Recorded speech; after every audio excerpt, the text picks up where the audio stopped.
మార్గశీర్ష మాసంలో తెల్లవారుజామున 3 గంటలకి గజ గజ గజ గజ ఉనికిపోతూ మంచు పడిపోతుంటే అంత చలిలో వచ్చి స్నానం చేసి ధావళి కట్టుకుని రుద్రనమక చమకాలతో శివలింగానికి ఎవడైనా చల్లనీళ్లతో అభిషేకం చేస్తే ఫ్రిడ్జ్ లో పెట్టి తెమ్మని నేను చెప్పట్లేదు, ఉపజలాలు చల్లటి నీళ్లు స్నానం చేయిస్తే ఆర్ద్రాభిషేకం అంటారు. ఆర్ద్ర నక్షత్రంలో అలా అభిషేకం చేస్తే విశేష ఫలితము.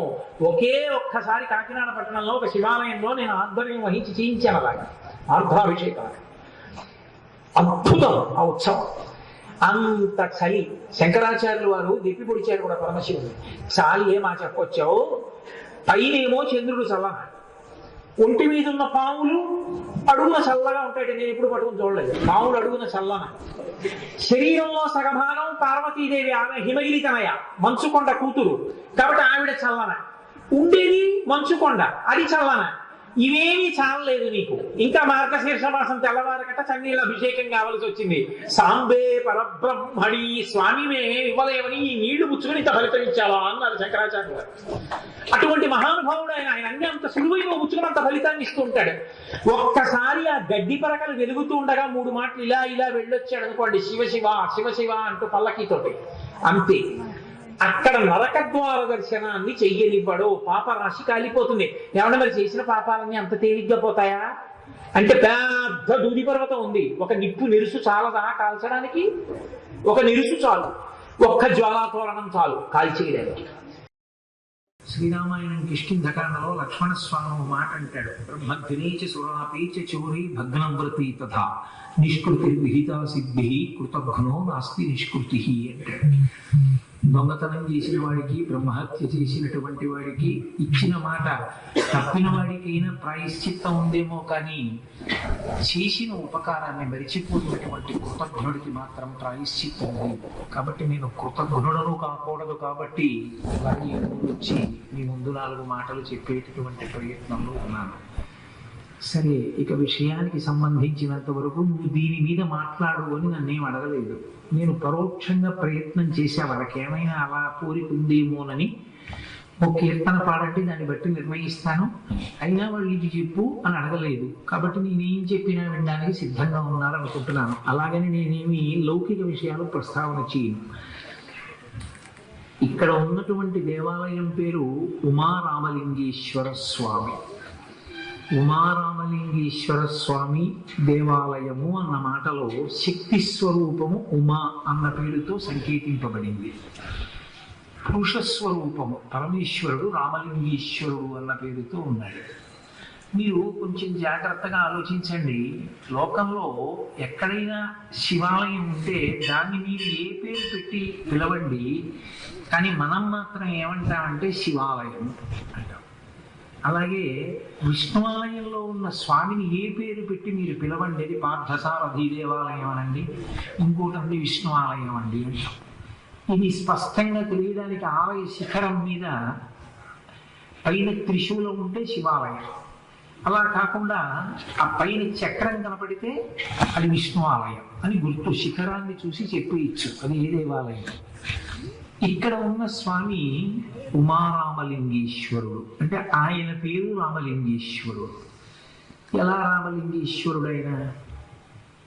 రామలింగేశ్వరుడు అన్న శబ్దం ఎక్కడ అన్వయం అవుతుందంటే రామేశ్వర క్షేత్రమునందు అన్వయం అవుతుంది. కారణం ఏంటంటే రాముని చేత ప్రతిష్ఠింపబడిన లింగము కాబట్టి అది రామలింగేశ్వరుడు అని పేరు. మరి ఇక్కడ శ్రీరామచంద్రమూర్తి దేవరాపల్లి వచ్చారని కానీ, శ్రీరామచంద్రమూర్తి ప్రతిష్ఠించారని కానీ స్థల పురాణం లేదు. ఎందుకనంటే ఇందాక నాకు స్థల పురాణానికి సంబంధించిన కాగితం ఇచ్చారు, ఇచ్చి చదవమన్నారు. అప్పుడు నేను చదివాను. ఇది మనుష్య ప్రతిష్ఠ, మీ అందరూ కలిసి కూర్చొని మాట్లాడుకుని నిర్మాణం చేసుకున్న దేవాలయం. మరి అటువంటప్పుడు ఇది రామలింగేశ్వర స్వామి దేవాలయం ఎలా అవుతుంది? అవదు. ఇంకొకటి, ఇక్కడే కాదు చాలా చోట్ల శివాలయాల్లో రామలింగేశ్వర అన్న శబ్దాన్ని వాడుతూ ఉంటారు. అవన్నీ ఎలా అవుతాయి రామలింగేశ్వర క్షేత్రాలు? రాముడు ఎక్కడ శివలింగం పెట్టాడో అక్కడ రామలింగేశ్వర క్షేత్రం అనండి. శ్రీశైలంలో రామచంద్రమూర్తి ఒక శివలింగాన్ని ప్రతిష్ఠించాడు కాబట్టి రామలింగేశ్వరం అనండి. అంతేకాని ఇక్కడికి శ్రీరాముడు వచ్చినట్టు లేని చోట ఇది రామలింగేశ్వర క్షేత్రం ఎలా అవుతుంది? ఎలా పిలిచారు పెద్దలు?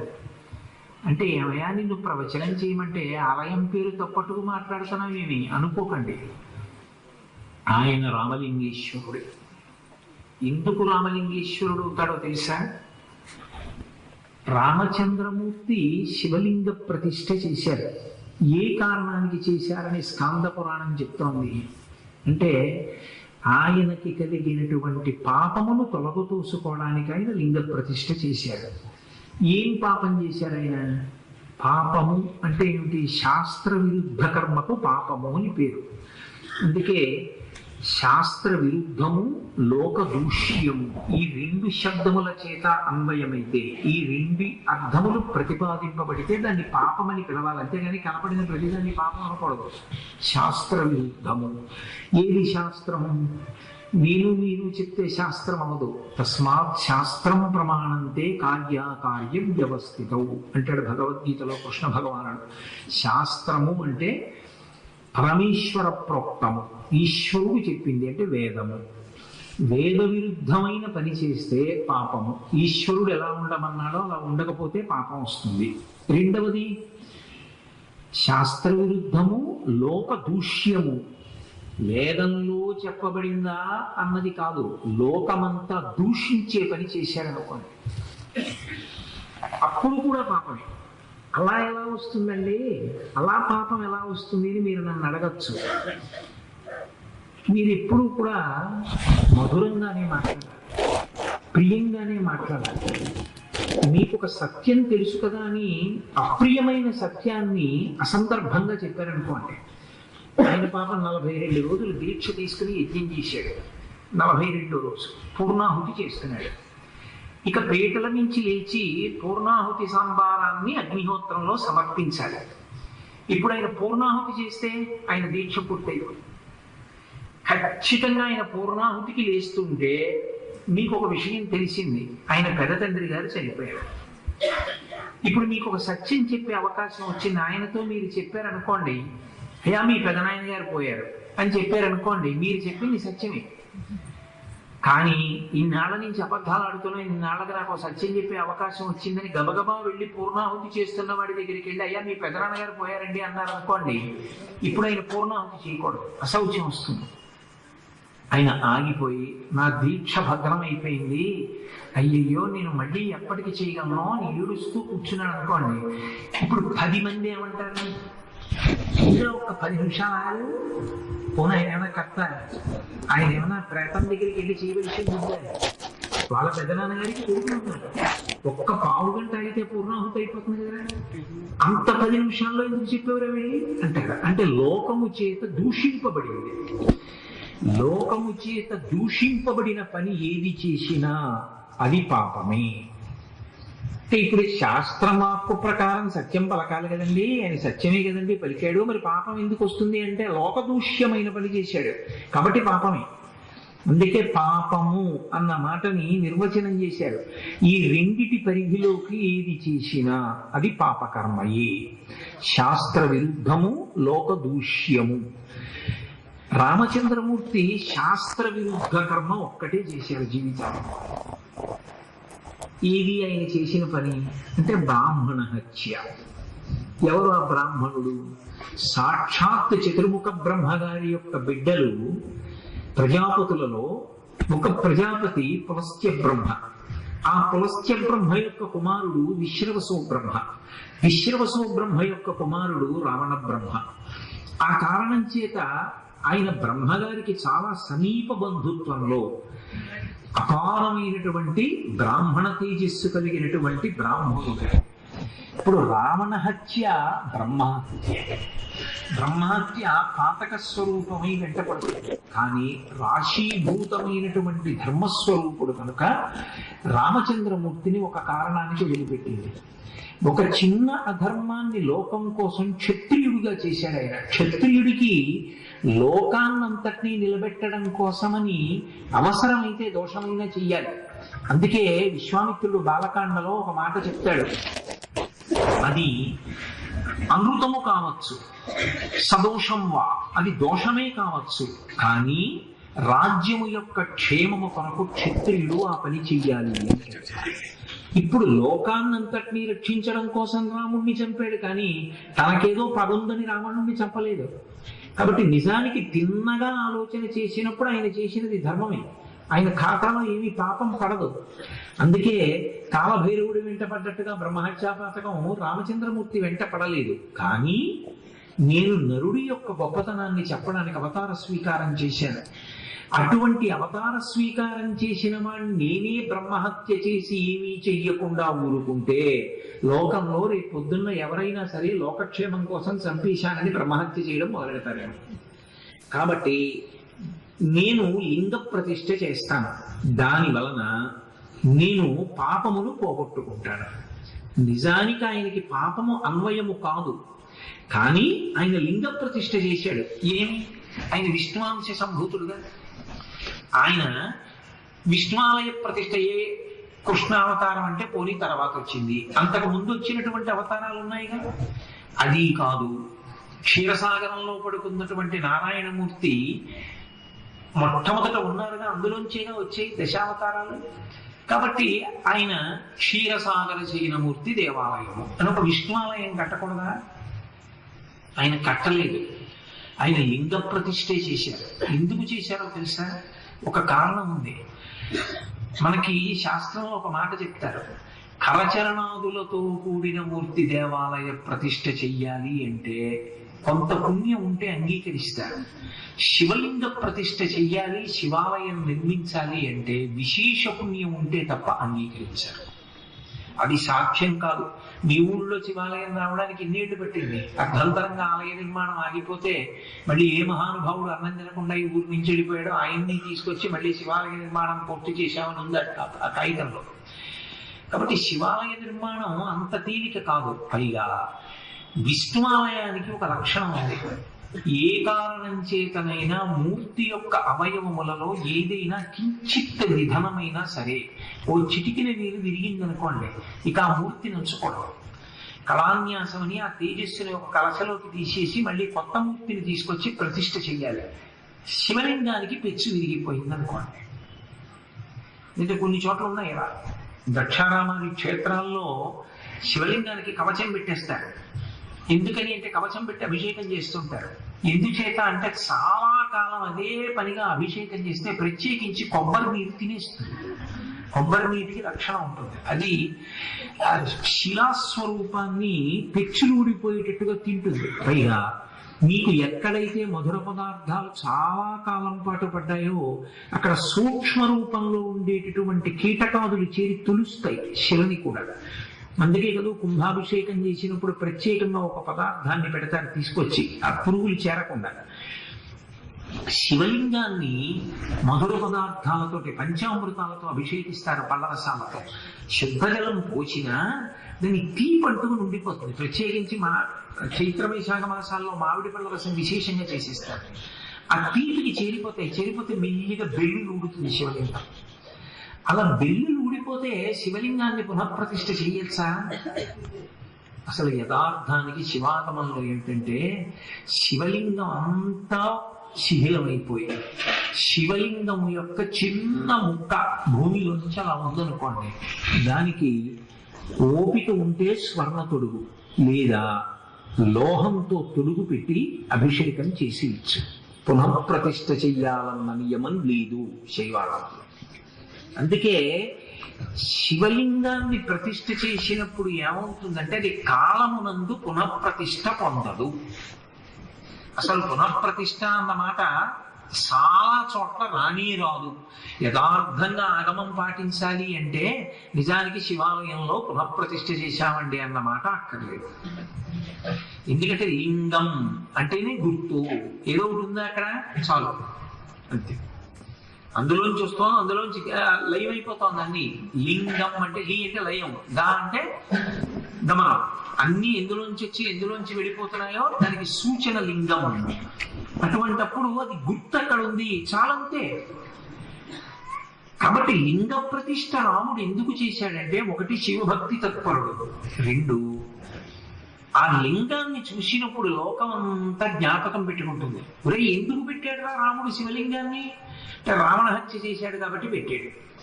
ఇప్పుడు రావణ హత్య చేస్తే అన్ని శివలింగాలు పెట్టడం ఎందుకు? మీరు ఎక్కడికి వెళ్ళండి, రామచంద్రమూర్తి ప్రతిష్ఠ అంటారు. ఎందుకు చేశాడండి ప్రతిష్ఠ? భక్తితో చేశాడా అని అడిగారు అనుకోండి. కాదంటే రావణ హత్య చేశాడు కదా, ఇక్కడికి వచ్చి శివలింగం పెట్టాడంటే. ఎన్ని చోట్ల పెడతాడు అలా లింగాలు? ఎందుకు అలాగా అంటే, రావణ హత్య యందు 2 హత్యలు ఉన్నాయి. రావణ సంహారమునందు 2 పోయే ఏకకాలంలో. ఒకటి ఛాయాహత్య అంటారు, రెండవది కీర్తి హత్య అంటారు. ఛాయాహత్య అంటే నీడ లేకుండా చేయుట. శరీరం ఉంటే తప్ప నీడ పడదు.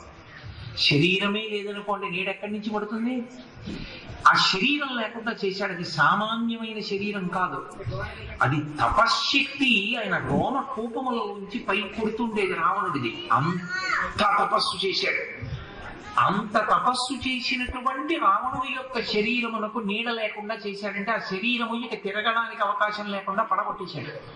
రెండవది, ఒకటి ఛాయాహత్య అంటారు, రెండవది కీర్తి హత్య. రాముడు రావణుణ్ణి చంపాడు. ఎందుకు చంపాడండి అంటే, రావణుణ్ణి చంపడానికే రాముడిగా అవతారం తీసుకున్నాడు. అనగానే రావణుడు, పూజా దురంధరుడు, ఇవన్నీ ఆయన జీవితంలో చేసిన తపస్సు, ఆయన ఎంత శక్తి సంపాదించాడు, ఎంత శివ పూజ చేశాడు, అన్నీ పక్కైపోయాయి. రాముడి పేరు పెట్టుకునే వాళ్ళు లోకంలో బోల్డ్ అంత మంది ఉంటారు, కానీ రావణుడి పేరు పెట్టుకునే వాళ్ళు ఎవరైనా ఉంటారా? ఉండరు.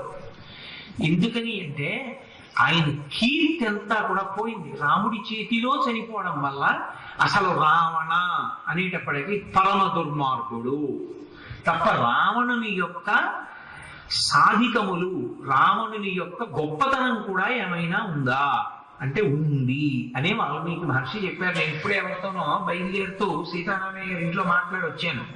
రావణుడు ఎంత గొప్పవాడో వాల్మీకి మహర్షి అంగీకరించారు, కానీ ఆ కీర్తి నశించిపోయింది. ఇప్పుడు ఏకకాలమునందు 2 పోయి, ఈ 2 పోయిన దానికి ప్రత్యామ్నాయంగా ఆయన ఎన్నో క్షేత్రములలో శివలింగం పెట్టాడు. ఇప్పటికీ లోకంలో ఏం చేస్తారంటే, నరుడిగా వచ్చినటువంటి రామచంద్రమూర్తి మనందరికీ కీర్తి తెచ్చాడు. నరుడిగా మీరు చూడండి, లోకంలో తండ్రి పేరు మీద అన్నదానం చేస్తారు, తల్లి పేరు మీద అన్నదానం చేస్తారు, తండ్రి పేరు మీద గోదానం చేస్తారు, తండ్రి పేరు మీద ఆలయాలకి శిఖరం కట్టిస్తారు. అలాగే మనందరి కీర్తి నిలబెట్టడానికి వచ్చినటువంటి వాడు రామచంద్రమూర్తి. ఎందుకంటే నరుడికి కీర్తి లేదు త్రేతాయుగంలో యథార్థానికి. అసలు రావణుడైతే నరుడి చేతిలో మరణించారని వరమే అడగలేదు, వాడు దాన్ని ఏం చేస్తాడు. అలాగే జనక మహారాజు గారు అంతటి వాడన్నాడు, ఆ పగతిర్మానుషానంచ ధనుషాస్య ప్రపూరనే. మహామహులు ఎత్తలేకపోయారు, నరుడు ఈ రాముడు శివధనస్సు ఎత్తుతాడా అన్నాడు. పోనీ రాక్షసుడు రావణుడు అన్నాడండి, ఏదో బ్రాహ్మణుడైనా రాక్షస గుణంతో ఉన్నాడు అంటే సరి. మరి జనక మహారాజు గారు మహాజ్ఞాని, ఆయనే నరుణ్ణి నిరసించాడు రామాయణం. పగతిర్మానుషానంచ ధనుషాస్య ప్రపూరణి, ఆరోపణి వేగనే అని దీన్ని ఎలా ఎక్కువ పెడతాడు, ఎలా బాణం విడిచిపెడతాడు ఒక మనుష్యుడికి సంభావన కుదరదన్నాడు. అంటే మనుష్యుడు నిరసింపబడ్డాడు త్రేతాయుగంలో. అప్పుడు వచ్చాడు మనుష్యుడిగా రామచంద్రమూర్తి. మనుష్యుల కీర్తిని నిలబెట్టాడు. మనుష్యుడు ఎన్ని సాధించగలడో చూపించాడు. చూపించి మనుష్యుడు అవసరమైతే తన ధర్మంతో, ధర్మానికి నిలబడినటువంటి వాడు ఒక ప్రాణిని ఉన్నత లోకములకు కూడా పంపగలడు. అందుకే జటాయుని నీవు కోరుకున్న లోకములకు వెళ్ళిపో అన్నాడు. దేవతలు వచ్చి ఆయన ముందు నిలబడ్డాడు. ఒక నరుడు ఎంత గొప్ప స్థితికి ఎదగగలడు రాముడు నిరూపించి, రామచంద్రమూర్తి నరుడి యొక్క వైభవాన్ని నిలబెట్టాడు.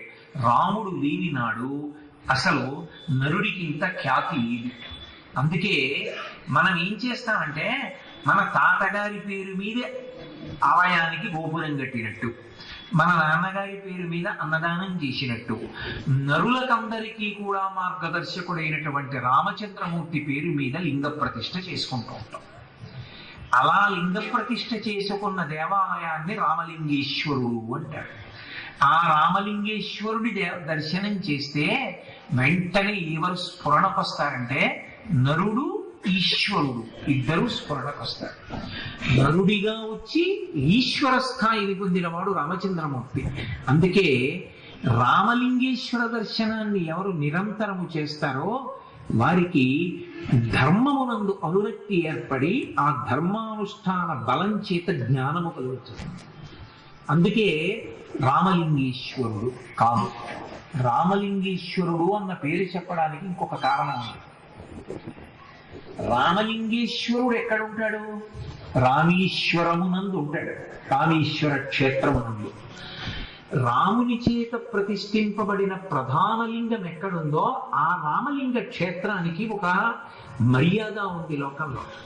అది సంపూర్ణ తీర్థయాత్రకి హద్దుగా నిలబడుతుంది. అంటే అసలు నిజానికి భరతఖండం అంతా తిరిగి మనం దర్శనం చెయ్యవలసినటువంటి క్షేత్రములు కొన్ని లక్షలు ఉన్నాయి. మనుష్య జన్మ ఎత్తిన వాడు అవన్నీ దర్శనం చెయ్యాలి. ఎక్కడ చేస్తాం? అందుకే లోకంలో ఒక నియమం ఇచ్చారు. నువ్వు అన్ని వెళ్ళలేకపోతే ఇంక నేను పెద్దవాడిని అయిపోతున్నాను, ఇంక నేను అన్ని తిరగలేను, అన్ని క్షేత్రాలకు వెళ్ళలేను, నేను సంపూర్ణ తీర్థయాత్ర చేసేస్తున్నాను అని అనుకున్న వాళ్ళు ఏం చేస్తారంటే ఒక పని చేస్తారు. కాశీ వెళ్ళి విశ్వేశ్వరుడికి అభిషేకం చేసి గంగ నీళ్లు పట్టుకుని రామేశ్వరం పెడతారు. అంటే కాశీ నుంచి గంగ తెచ్చి 3 ఏళ్ళు ఇంట్లో ఉండి రామేశ్వరం పెడితే కుదరదు. కాశీ వెళ్ళి గంగ పట్టుకుని రామేశ్వరం వెళ్ళిపోవాలి. వెళ్ళిపోయి రామేశ్వర క్షేత్రంలో ఆ గంగా జలాలతో రామేశ్వర లింగానికి అభిషేకం చెయ్యాలి. అక్కడ సముద్రం దగ్గర ఉన్నటువంటి ఇసుక తీసుకుని మళ్ళీ వెంటనే కాశీ వెళ్ళిపోవాలి. వెళ్ళిపోయి ఇక్కడ ఉన్న ఇసుక తీసుకెళ్లి సముద్రపు ఇసుక గంగా నదిలో కలపాలి. అలా గంగా నదిలో కలిపేస్తే ఇప్పుడు 2 మాటలు కాశీ పట్టణ దర్శనం అవుతుంది, 1 మాట రామేశ్వర దర్శనం అవుతుంది. ఇందులో అందుకే కాశీ రామేశ్వరాలు అంటారు. ఈ పని ఎవరు చేశారో ఆ జీవుడి ఖాతాలో ఏమేస్తారంటే ఈ బ్రహ్మాండములో ఉన్న అన్ని తీర్థయాత్రలు ఆయన చేసేశాడు, అన్ని క్షేత్రముల యొక్క దర్శనము ఆయన పూర్తి చేశాడు అని వేస్తాడు. అందుకే పరమేశ్వరుడి చేత నిర్మింపబడిన క్షేత్రము ఒకటైతే నరుడికి అంత గొప్పతనాన్ని తెచ్చిన రామచంద్రమూర్తి ప్రతిష్ఠించిన లింగం ఉన్న రామేశ్వర క్షేత్రానికి అంత ప్రసిద్ధి. ఉత్తరాన కాశీ, దక్షిణాన రామేశ్వరం, ఈ 2 సంపూర్ణ తీర్థయాత్రకి నిలయంగా నిలబడతాయి. మళ్ళీ ఇందులో విచిత్రం ఉంది. మీరు కాశీ పట్టణానికి వెడతాను అని అనుకుని వెళ్ళడం మానేశారు అనుకోండి, మీ ఖాతాలో పుణ్యం వేస్తారు. అంటే అలా మానేయమన్న ఉద్దేశం కాదు. ఎవరో పాపం ఒక ఆయన నేను కాశీ పెడతానండి అన్నాడు. ఏదో కారణం కాశీ వెళ్ళలేకపోయాడు, లేదా ఈలోగానే శరీరం విడిచిపెట్టేశాడు. ఇప్పుడు ఆయన ఖాతాలో పుణ్యం వేస్తారు. కాశీ వెడతానని సంకల్పం చేశాడు. రామేశ్వరం వెడతానని సంకల్పం చేస్తే నేను ఉత్తి మాటలు చెప్తున్నాను అనుకుంటున్నారేమో, స్కాంద పురాణం అంతర్గతంగా చెప్తున్నాను. రామేశ్వరం వెడతానన్నాడు అనుకోండి, వెళ్లకుండా శరీరం విడిచిపెడితే బ్రహ్మహత్యా పాతకం వేస్తాడు. అందుకే కాశీ వెడతాననాలి, రామేశ్వరం వెడతాననుకో. కాశీ వెడతాను, రామేశ్వరం ఈశ్వరుడు తీసుకెళ్ళాలన్నారు, నీ మీద పెట్టుకోకూడదు. అప్పుడు రామేశ్వరలింగ దర్శనము అంత కష్టము, కాశీ దర్శనము తేలిక. అసలు యథార్థం కాశీ విశ్వనాథ అనుగ్రహించవయా అంటే తీసుకెళ్తాడు. రామేశ్వరం అంత తేలిగ్గా తీసుకెళ్ళాడు. పైగా రామేశ్వరం వెళ్ళి పాపం మూట కట్టుకోకుండా రావచ్చు, ఎందుకంటే సముద్రాన్ని దాటుతారు, సముద్రపు పాయ దాటి పెడతారు, అయినా పాపం ఉండదు రామేశ్వర దర్శనానికి వెళ్ళినప్పుడు. అంత గొప్ప క్షేత్రం రామేశ్వర దర్శనం. అంటే సముద్రాన్ని పూర్తిగా దాటరు కాబట్టి దానికి ధర్మలోపం ఏం రాదు. కాబట్టి అటువంటి రామేశ్వర క్షేత్రంలో ఉన్నటువంటి రామలింగేశ్వరుణ్ణి మీరు దర్శనం చేయడం అన్ని వేళలా సంభవం కాదు, మీరు అలా సంకల్పం చేయలేదు. అందుకే ఊరూరా రామలింగేశ్వరుణ్ణి పెట్టుకుంటారు. ఊరూరా రామలింగేశ్వరుణ్ణి పెట్టుకుని, 1 నరుడికి కృతజ్ఞత, రామచంద్రమూర్తికి కృతజ్ఞత, 2 ధర్మమునందు ఆలంబనం, 3 రామలింగేశ్వరుణ్ణి దర్శనం చేస్తే మీరు కాశీ ఎప్పుడో అప్పుడు వెళ్ళొచ్చి ఉంటారు. ఇక్కడికి వచ్చి రామలింగేశ్వరుణ్ణి చూసిన రామేశ్వర క్షేత్రమనందు ఉన్నటువంటి పుణ్యాన్ని మీకు కటాక్షిస్తారు. అందుకే రామలింగేశ్వరుడు అన్న పేరుతో ప్రతిష్ఠ చేస్తుంటారు. కాదు, ఇంకొక కారణం ఉంది. రామలింగేశ్వర అని ఎందుకు ప్రతిష్ఠ చేస్తారో తెలుసా? ఇది ఏకంగా దేవతలకే వచ్చింది ఒకప్పుడు అనుమానం. రామేశ్వరము, రామలింగేశ్వరుడు, ఈ మాటలకు అర్థమేమి? అంటే వాళ్ళకి అనుమానం వచ్చింది, రామేశ్వరము అసలు ఈ సమాసం అన్నాడు ఎవడో. అంటే ఒక ఆయన అన్నాడు, కాదయా రామేశ్వరము అంటే రాముని యొక్క ఈశ్వరుడు, షష్ఠీ తత్పురుష సమాసం. రాముని యొక్క ఈశ్వరుడు అంటే రామచంద్రమూర్తి యొక్క ఈశ్వరుడు అంటే శివుడు గొప్పవాడు. అంటే కొంతమంది అన్నారు కాదు, లోకంలో అసలు శివకేశవులు ఇద్దరు దెబ్బలాడుకున్నారని ఎక్కడా ఉండదు, కానీ దెబ్బలాడుకునే వాళ్ళ సంఘాలు చాలా ఎక్కువ. అక్కర్లేని విషయం, తరించే మార్గం వదిలేస్తారు. అందులో కలియుగం కాదు, అలాంటి వాళ్ళకే ప్రాధాన్యత ఎక్కువ. ఏలు కాలు కింద పడి చచ్చిపోగానే శివాలయంలోకి వెళ్ళొద్దని చెప్పే దుర్తులు ఎక్కువ. కాబట్టి ఇది క్షేత్రం అంటే రామచంద్రమూర్తి యొక్క ఈశ్వరుడు, రామేశ్వరుడు, రామలింగేశ్వరుడు, షష్ఠీ తత్పురుషం. కొంతమందికి ఇష్టపడాలి అదేమిటి, రాముని యొక్క ఈశ్వరుడు అంటే శివుడు గొప్పవాడా? శివుణ్ణి అడుగుదాం పదండి అన్నాడు. అంటే కైలాసానికి వెళ్ళి, అయ్యా రాముని యొక్క ఈశ్వరుడా నువ్వు అంటే ఆయన అన్నాడు, ఆయన మహాజ్ఞాని, ఈశాన సర్వ విద్యానాం ఈశ్వర సర్వభూతానాం బ్రహ్మాధిపతి బ్రహ్మణోధిపతి బ్రహ్మా శివోమి అస్తు సదాశివో.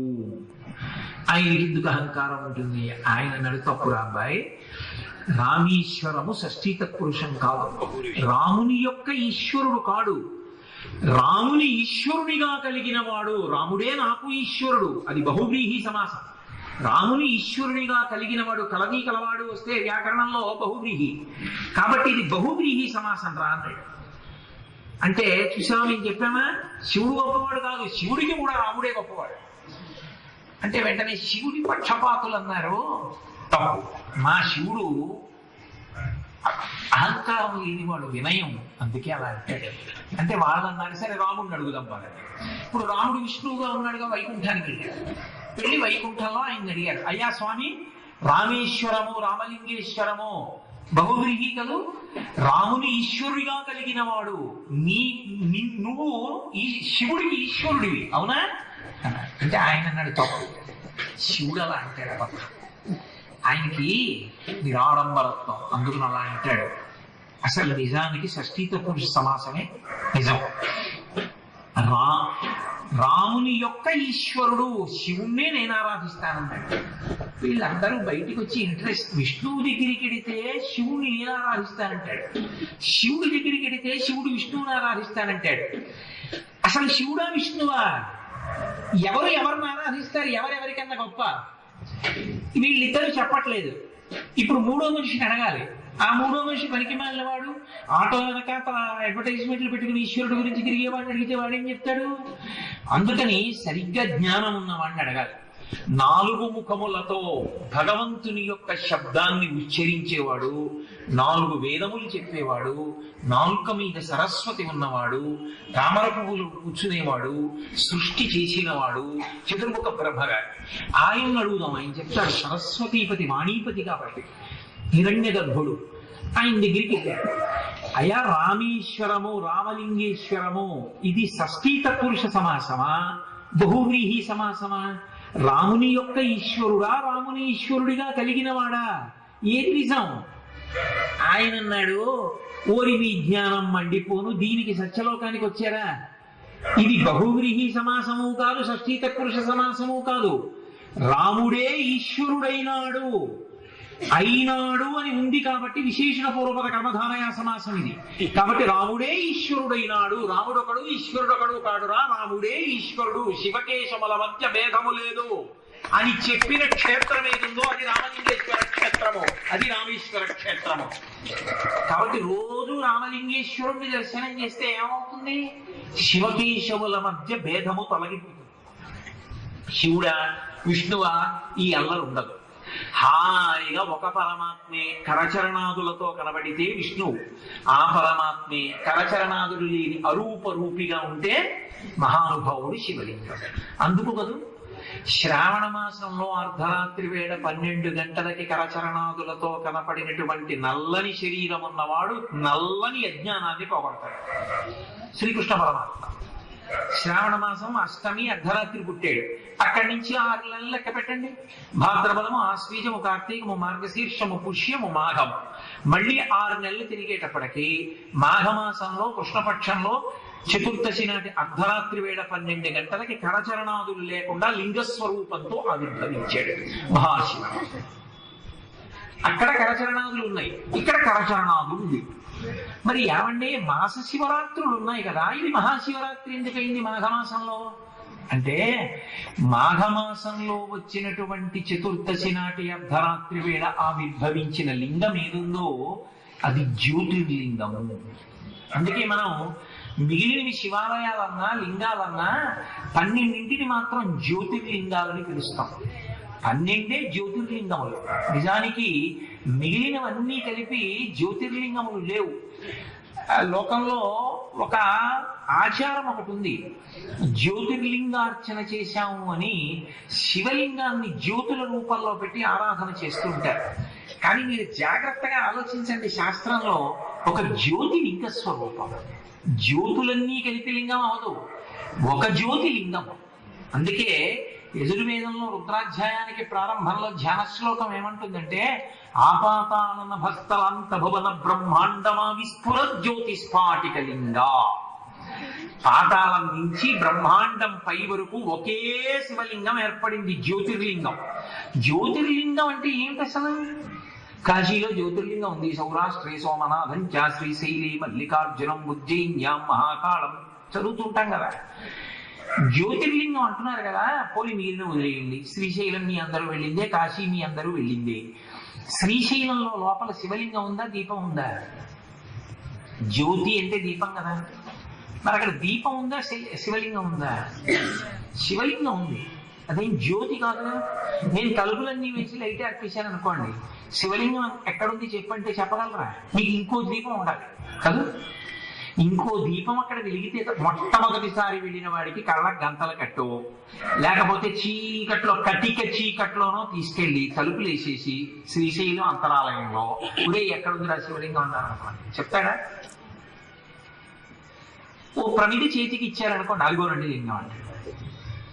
ఇప్పుడు అది జ్యోతిర్లింగం అయితే జ్యోతి ఎందుకు కావాల్సి వచ్చింది నీకు? మరి అది దీపం అయితే దీపాన్ని చూడటానికి దీపం ఉంటుందా? లోకంలో ఏదైనా ఒక వస్తువుని చూడడానికి దీపం ఉంటుంది, కానీ దీపాన్ని చూడడానికి దీపం పెడతాడా ఎవడైనా? పెట్టడు. మరి జ్యోతిర్లింగాన్ని చూడటానికి జ్యోతి ఎందుకు అవసరమైంది నీకు? మరి అది జ్యోతిర్లింగం ఏమిటి? ఇంకా అందులో ఏం జ్యోతి ఉంది అంటే, యజుర్వేదం చెప్పింది, జ్యోతి స్ఫాటికలింగమౌళి విల సత్పూర్ణేందు అంతామృతై. ఇప్పుడు నేను ఆ శ్లోకం అంతా వ్యాఖ్యానం చేయలేను, కానీ ఒక్క మాట చెప్తాను. అర్ధరాత్రి వేళ ఏర్పడిన జ్యోతిర్లింగము. జ్యోతిర్లింగము అన్న మాటకు అర్థం ఏంటంటే, అక్కడ వెలుగుతూ కనపడటం కాదు, దాన్ని నువ్వు ఆరాధన చేస్తే అది నీకు ఇక్కడున్న అజ్ఞానపు చీకట్లో పోగొడుతుంది, పోగొట్టి జ్ఞాన జ్యోతిని వెలిగిస్తుంది. ఇక్కడ దానికి ఆ శక్తి ఉంది. అప్పుడు అంతా శివుడిగా నీకు కనపడతాడు. అలా కనబడేటట్టుగా నీకు జ్ఞానము కలగాలంటే నువ్వు ఆ శివలింగమును ఆరాధన చెయ్యి. అందుకే అన్ని జ్యోతిర్లింగములు కావు, జ్యోతిర్లింగమునందు జ్యోతి మీకు కనపడదు, అది ఆంతర జ్యోతి. ఇక్కడ జ్యోతి వెలుగుతుందా జ్యోతిర్లింగాన్ని చూసినట్లయితే. అందుకని అటువంటి మహానుభావుడైనటువంటి పరమేశ్వరుణ్ణి ఎవరు ఆరాధన చేస్తున్నారో ఆయనని రామలింగేశ్వరుడన్న పేరుతో ఆరాధన చేస్తే ఆయన శివకేశవ భేదమును పోగొడతాడు. అందుకే అటువంటి జ్యోతిర్లింగము ఏర్పడినటువంటి రోజు ఏది ఉందో అది మహాశివరాత్రి. దాన్ని గుర్తు పెట్టుకుని ప్రతి మాసంలోనూ కూడా భక్తితో ఆరాధన చేద్దాం అనుకున్న వాడికి ఆ చతుర్దశి తిథి ఉన్నదే మాస శివరాత్రి. ఇప్పుడు లోకంలో వెర్రెక్కువైపోయి కొత్త కొత్త ప్రయోగాలు బయలుదేరాయి. నన్ను ఎందరో అడిగారు, 2వ తారీఖు మహాశివరాత్రి, 3వ తారీఖు మహాశివరాత్రి. శివరాత్రి అంటే ఎప్పుడూ నియమం ఒకటే, అర్ధరాత్రి 12 గంటలకి చతుర్దశి తిథి ఉండాలి. సూర్యోదయానికి చతుర్దశి తిథి ఉన్నది మహాశివరాత్రి కాదు. అర్ధరాత్రి 12 గంటలు దాటి చతుర్దశి తిథి ఉన్నదేదో అదే మహాశివరాత్రి. ఒకసారి దీని గురించి శృంగేరి పీఠాధిపతులు కూడా నిర్ధారించారు. కాబట్టి ఆ చతుర్దశి తిథికి అంత శక్తి ఉంది, అది అలా అనుగ్రహించగలదు. ఈశ్వరుడు ఆ తిథి నాడు ఆవిర్భవించాడు మహాశివరాత్రి నాడు.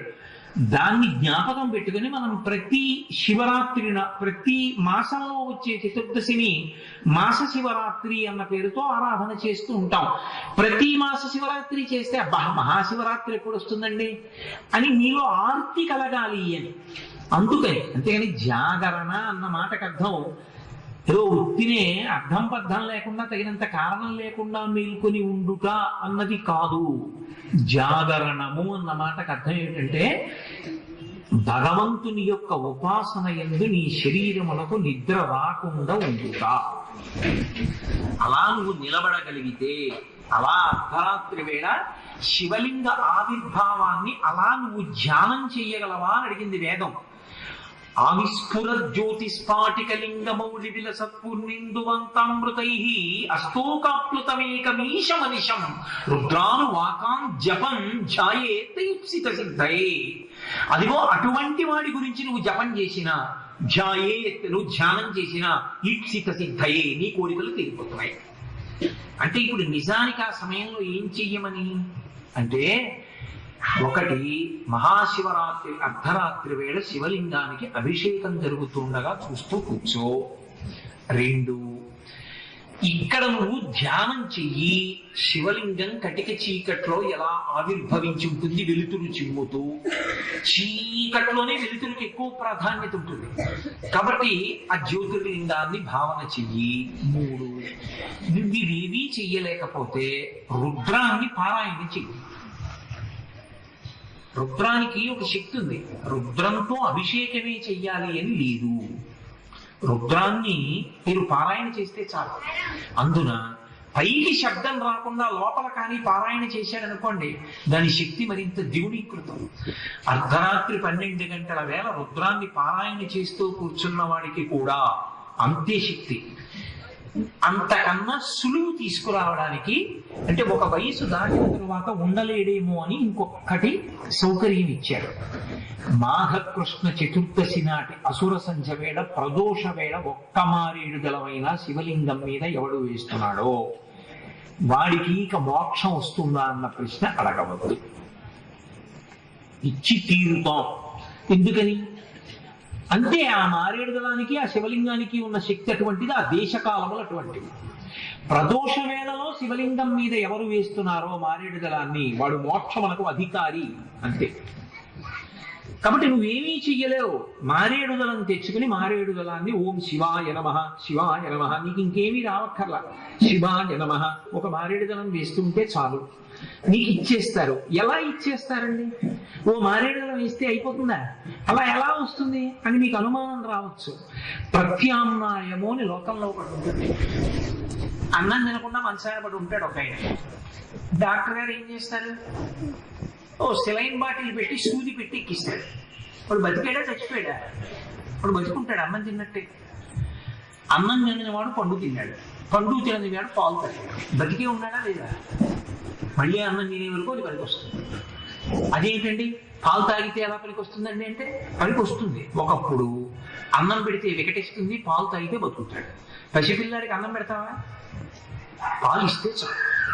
ఒకప్పుడు కేవలం పాలే తాగుతానంటే దెబ్బతింటాడు. కొన్నాళ్ళు తాగి తర్వాత అన్నం తినాలి. ఒకప్పుడు ఉన్నది ఒకప్పుడు పనికి రాదు. అది దేశము కాలము అవస్థ బట్టి మారుతుంది. మహాశివరాత్రి వచ్చేటప్పటికీ మారేడు దళంతో చేసేటటువంటి పూజకి ఏ శక్తి ఇస్తారంటే, ప్రదోష వేళలో మీరు మారేడు దళం వేశారనుకోండి, నుంచి తవ్వించాడు. ఓ మారేడు దళం వేశారు, పెద్ద తటాకం తవ్వించాడు. ఓ మారేడు దళం వేశారు, శివాలయం కట్టేశాడు. ఇంకో మారేడు దళం వేశారు, ఓ 1000 మందికి ఉపనయనం చేయించాడు. ఇప్పుడు ఈ పుణ్యం అంతా ఏమవుతుంది? ఘనీభవించి జ్ఞానమునకు దారితీస్తుంది. అది ఎప్పుడు తీయాలి? ఏమో ఆఖరి ఊపిరి యందు ఈశ్వరుడు ఆ జ్ఞానం ఇచ్చి తనలో కలిపేసుకుంటాడు. అందుకే కనీసంలో కనీసం ప్రదోష వేళలో మారేడు దళాలతో పూజ చేయాలి.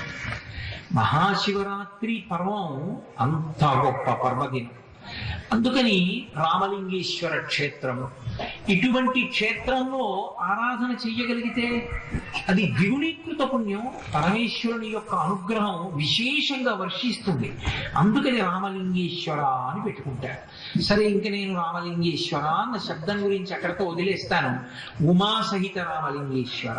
ఉమా ఆవిడ ఒక ఆవిడే అన్ని. ఉమా కాత్యాయని గౌరీ కాళీ హైమవతీశ్వరి శివా భవాని రుద్రాణి అని కదా, ఇవన్నీ అమ్మవారి నామాలే. నామము అన్న మాట ఎక్కడొచ్చినా గుర్తు పెట్టడానికి పిలిచిన పేరు కాదు.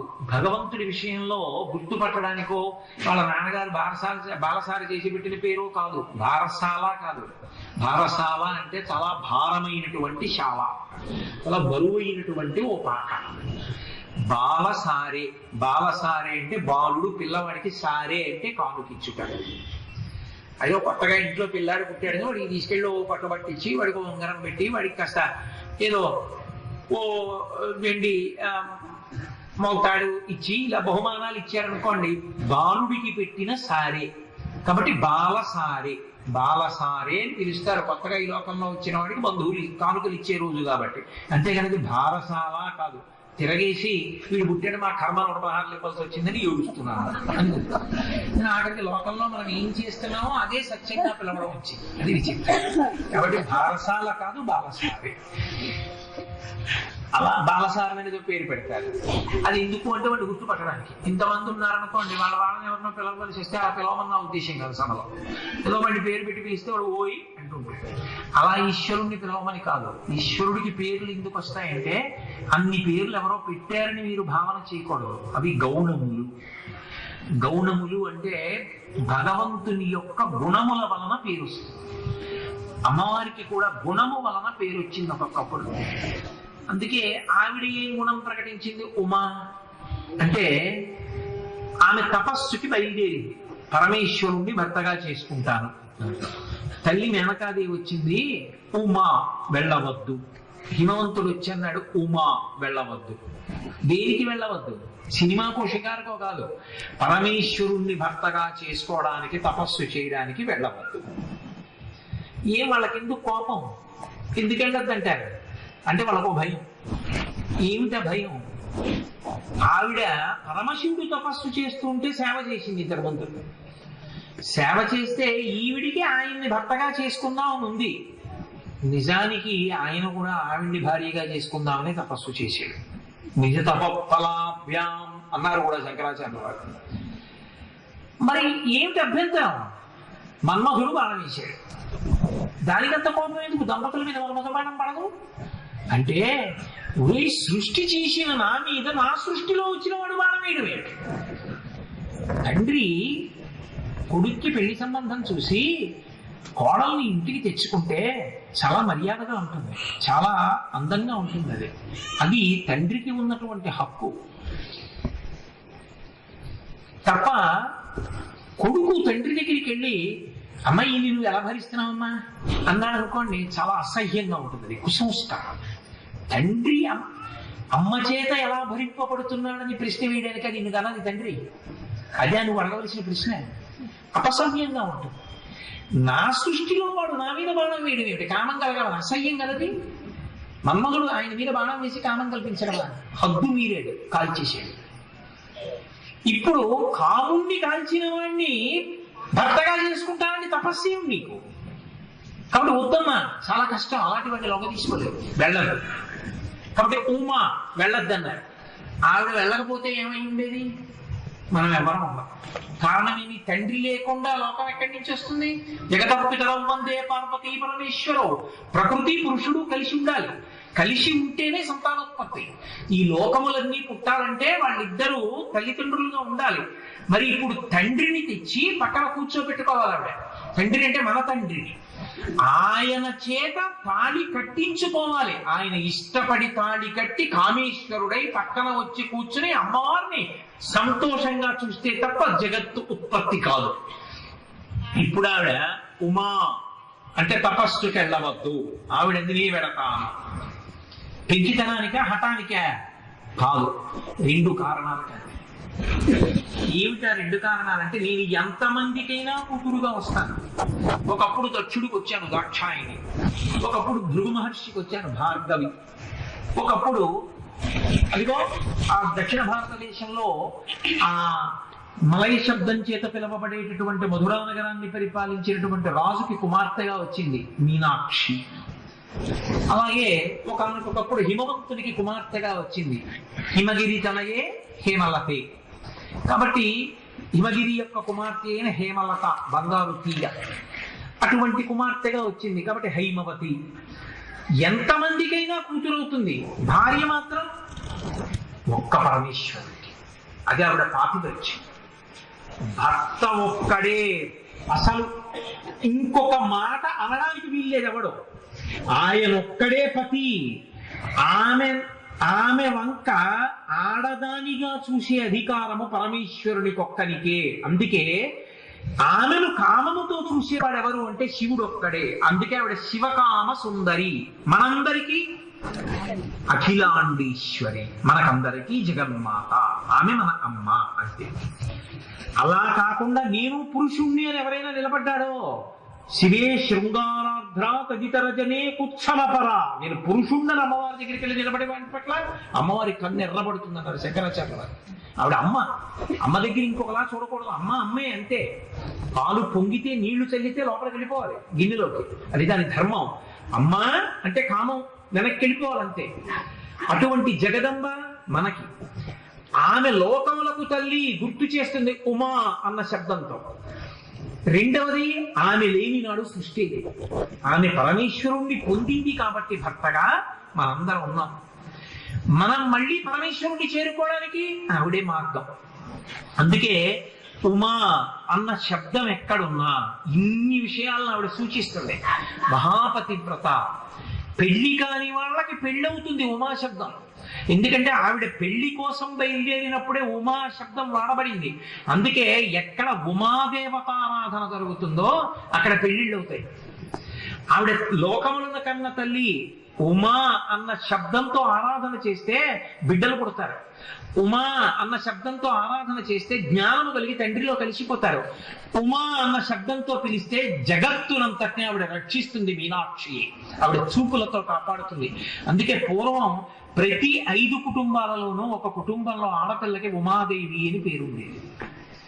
నాకు బాగా గుర్తు, నా చిన్నతనంలో కూడా పెద్ద ఉమ, చిన్న ఉమ, బుల్లి ఉమ ఇంతమందిని అనేవారు. కారణం ఏంటంటే అందరిళ్లలోనూ ఉమాదేవి ఉండేవారు. ఉమాదేవి లేని ఇల్లు ఎక్కడా ఉండేది కాదు. ఎందుకంటే ఉమా అన్న శబ్దం చాలు. అసలు ఇంట్లో ఉమా ఉమా అని పిలుస్తూ ఉంటే అమ్మవారు విశేషమైనటువంటి ప్రసన్నురాలు అవుతుంది. ఆ ఇంట అన్ని సమకూడుతాయి. అటువంటి తల్లి, అటువంటి పేరున్న అమ్మ ఉమాదేవి. ఇప్పుడు ఉమాసహిత రామలింగేశ్వరుడు ఎంత గొప్ప క్షేత్రం ఇది.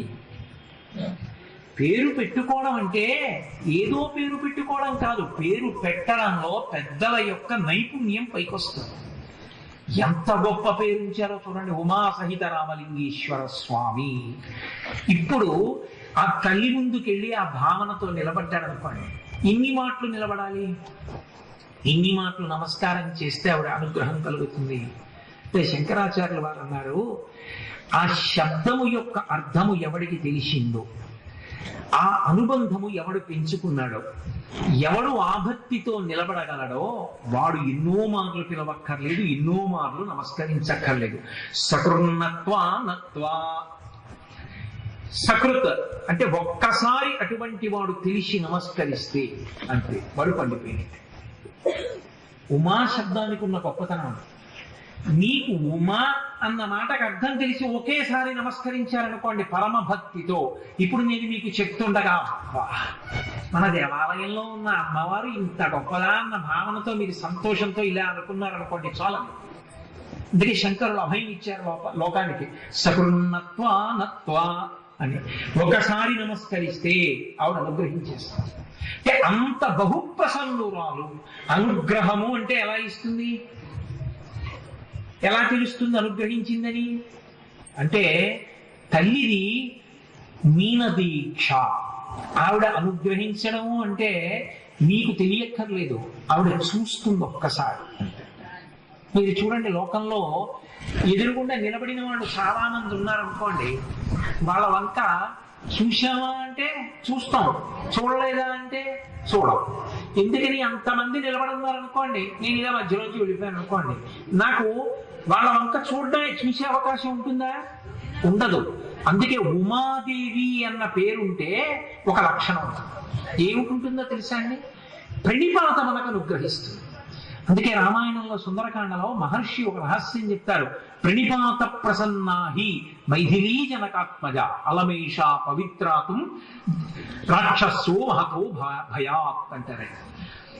ఉమా అన్న తల్లి దగ్గరికి వెళ్ళి మీరు నేల మీద పడ్డారనుకోండి, అంతే, ఆవిడ అనుగ్రహిస్తుంది. కారణం ఏంటి?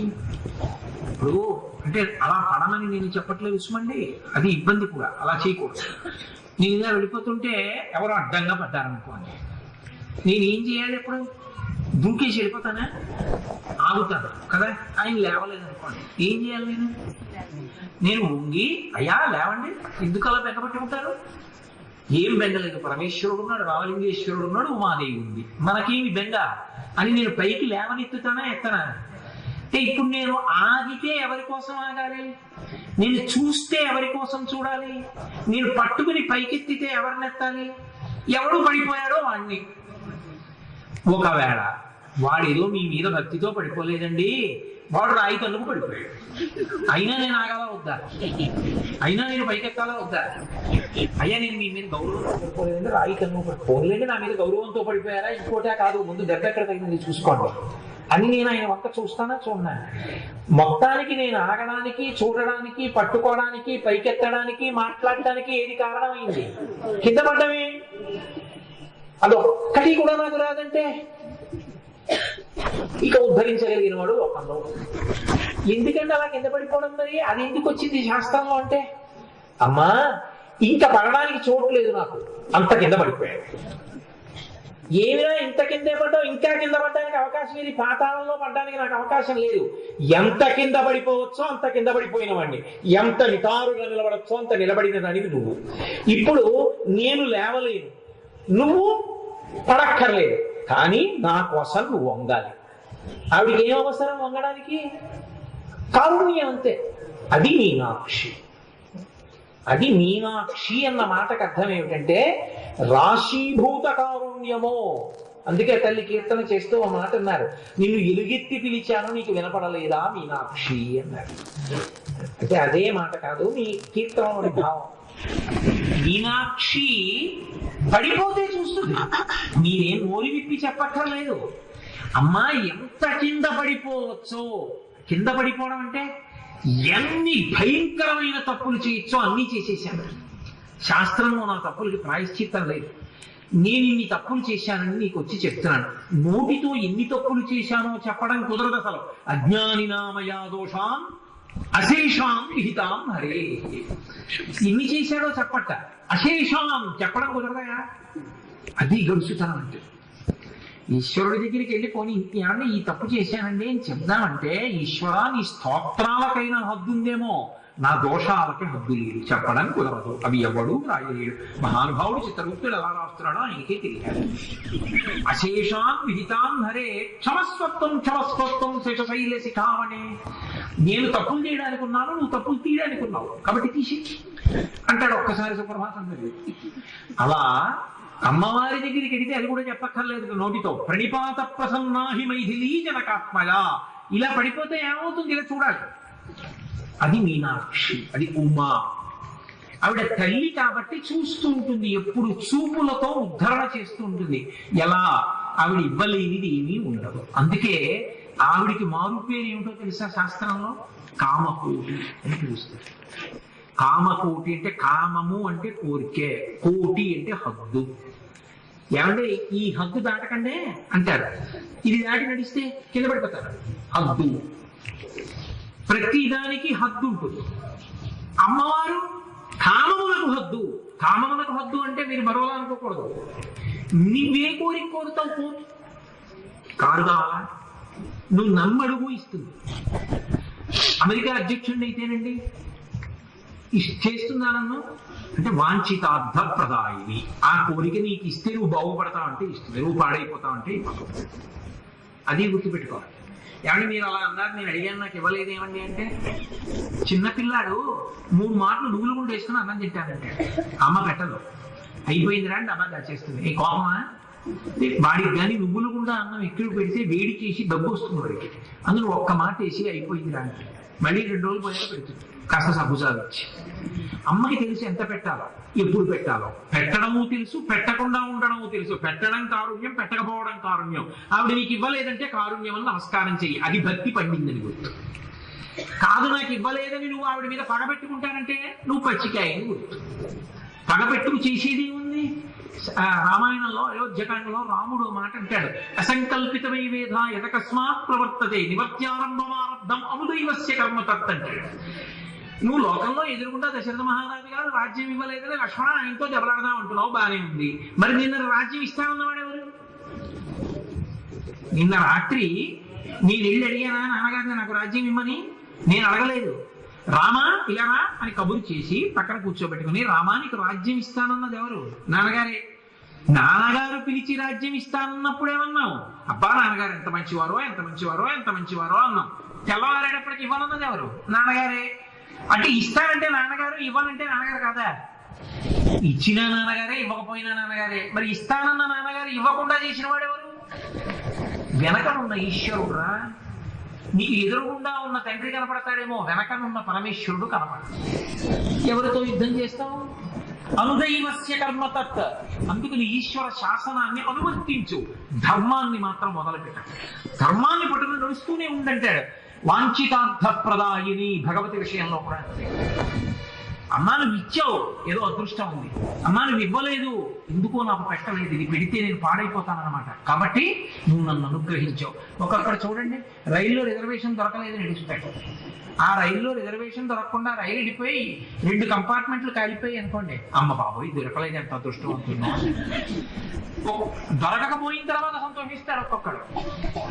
నాకు హైదరాబాద్ లో మందనం, హైదరాబాద్ కాదు చిత్తూరులో, వారి గురించే నేను ఇప్పుడు దాకా గోపాలకృష్ణ గారితో కారులో మాట్లాడుతూ వస్తున్నా. పేరు చెప్పడం బాగున్నది కానీ ఆయన నాతో మాట అన్నారు, నేను ఫలానా వాడితో కలిసి ఓ ఫ్యాక్టరీ నడిపానండి, వాడు నా షేర్ క్యాపిటల్ ఇచ్చి బలవంతంగా బయటికి నెట్టేశాడు, అయ్యో చూడరా ఎలా అన్యాయం చేశాడు అని వచ్చేసాను.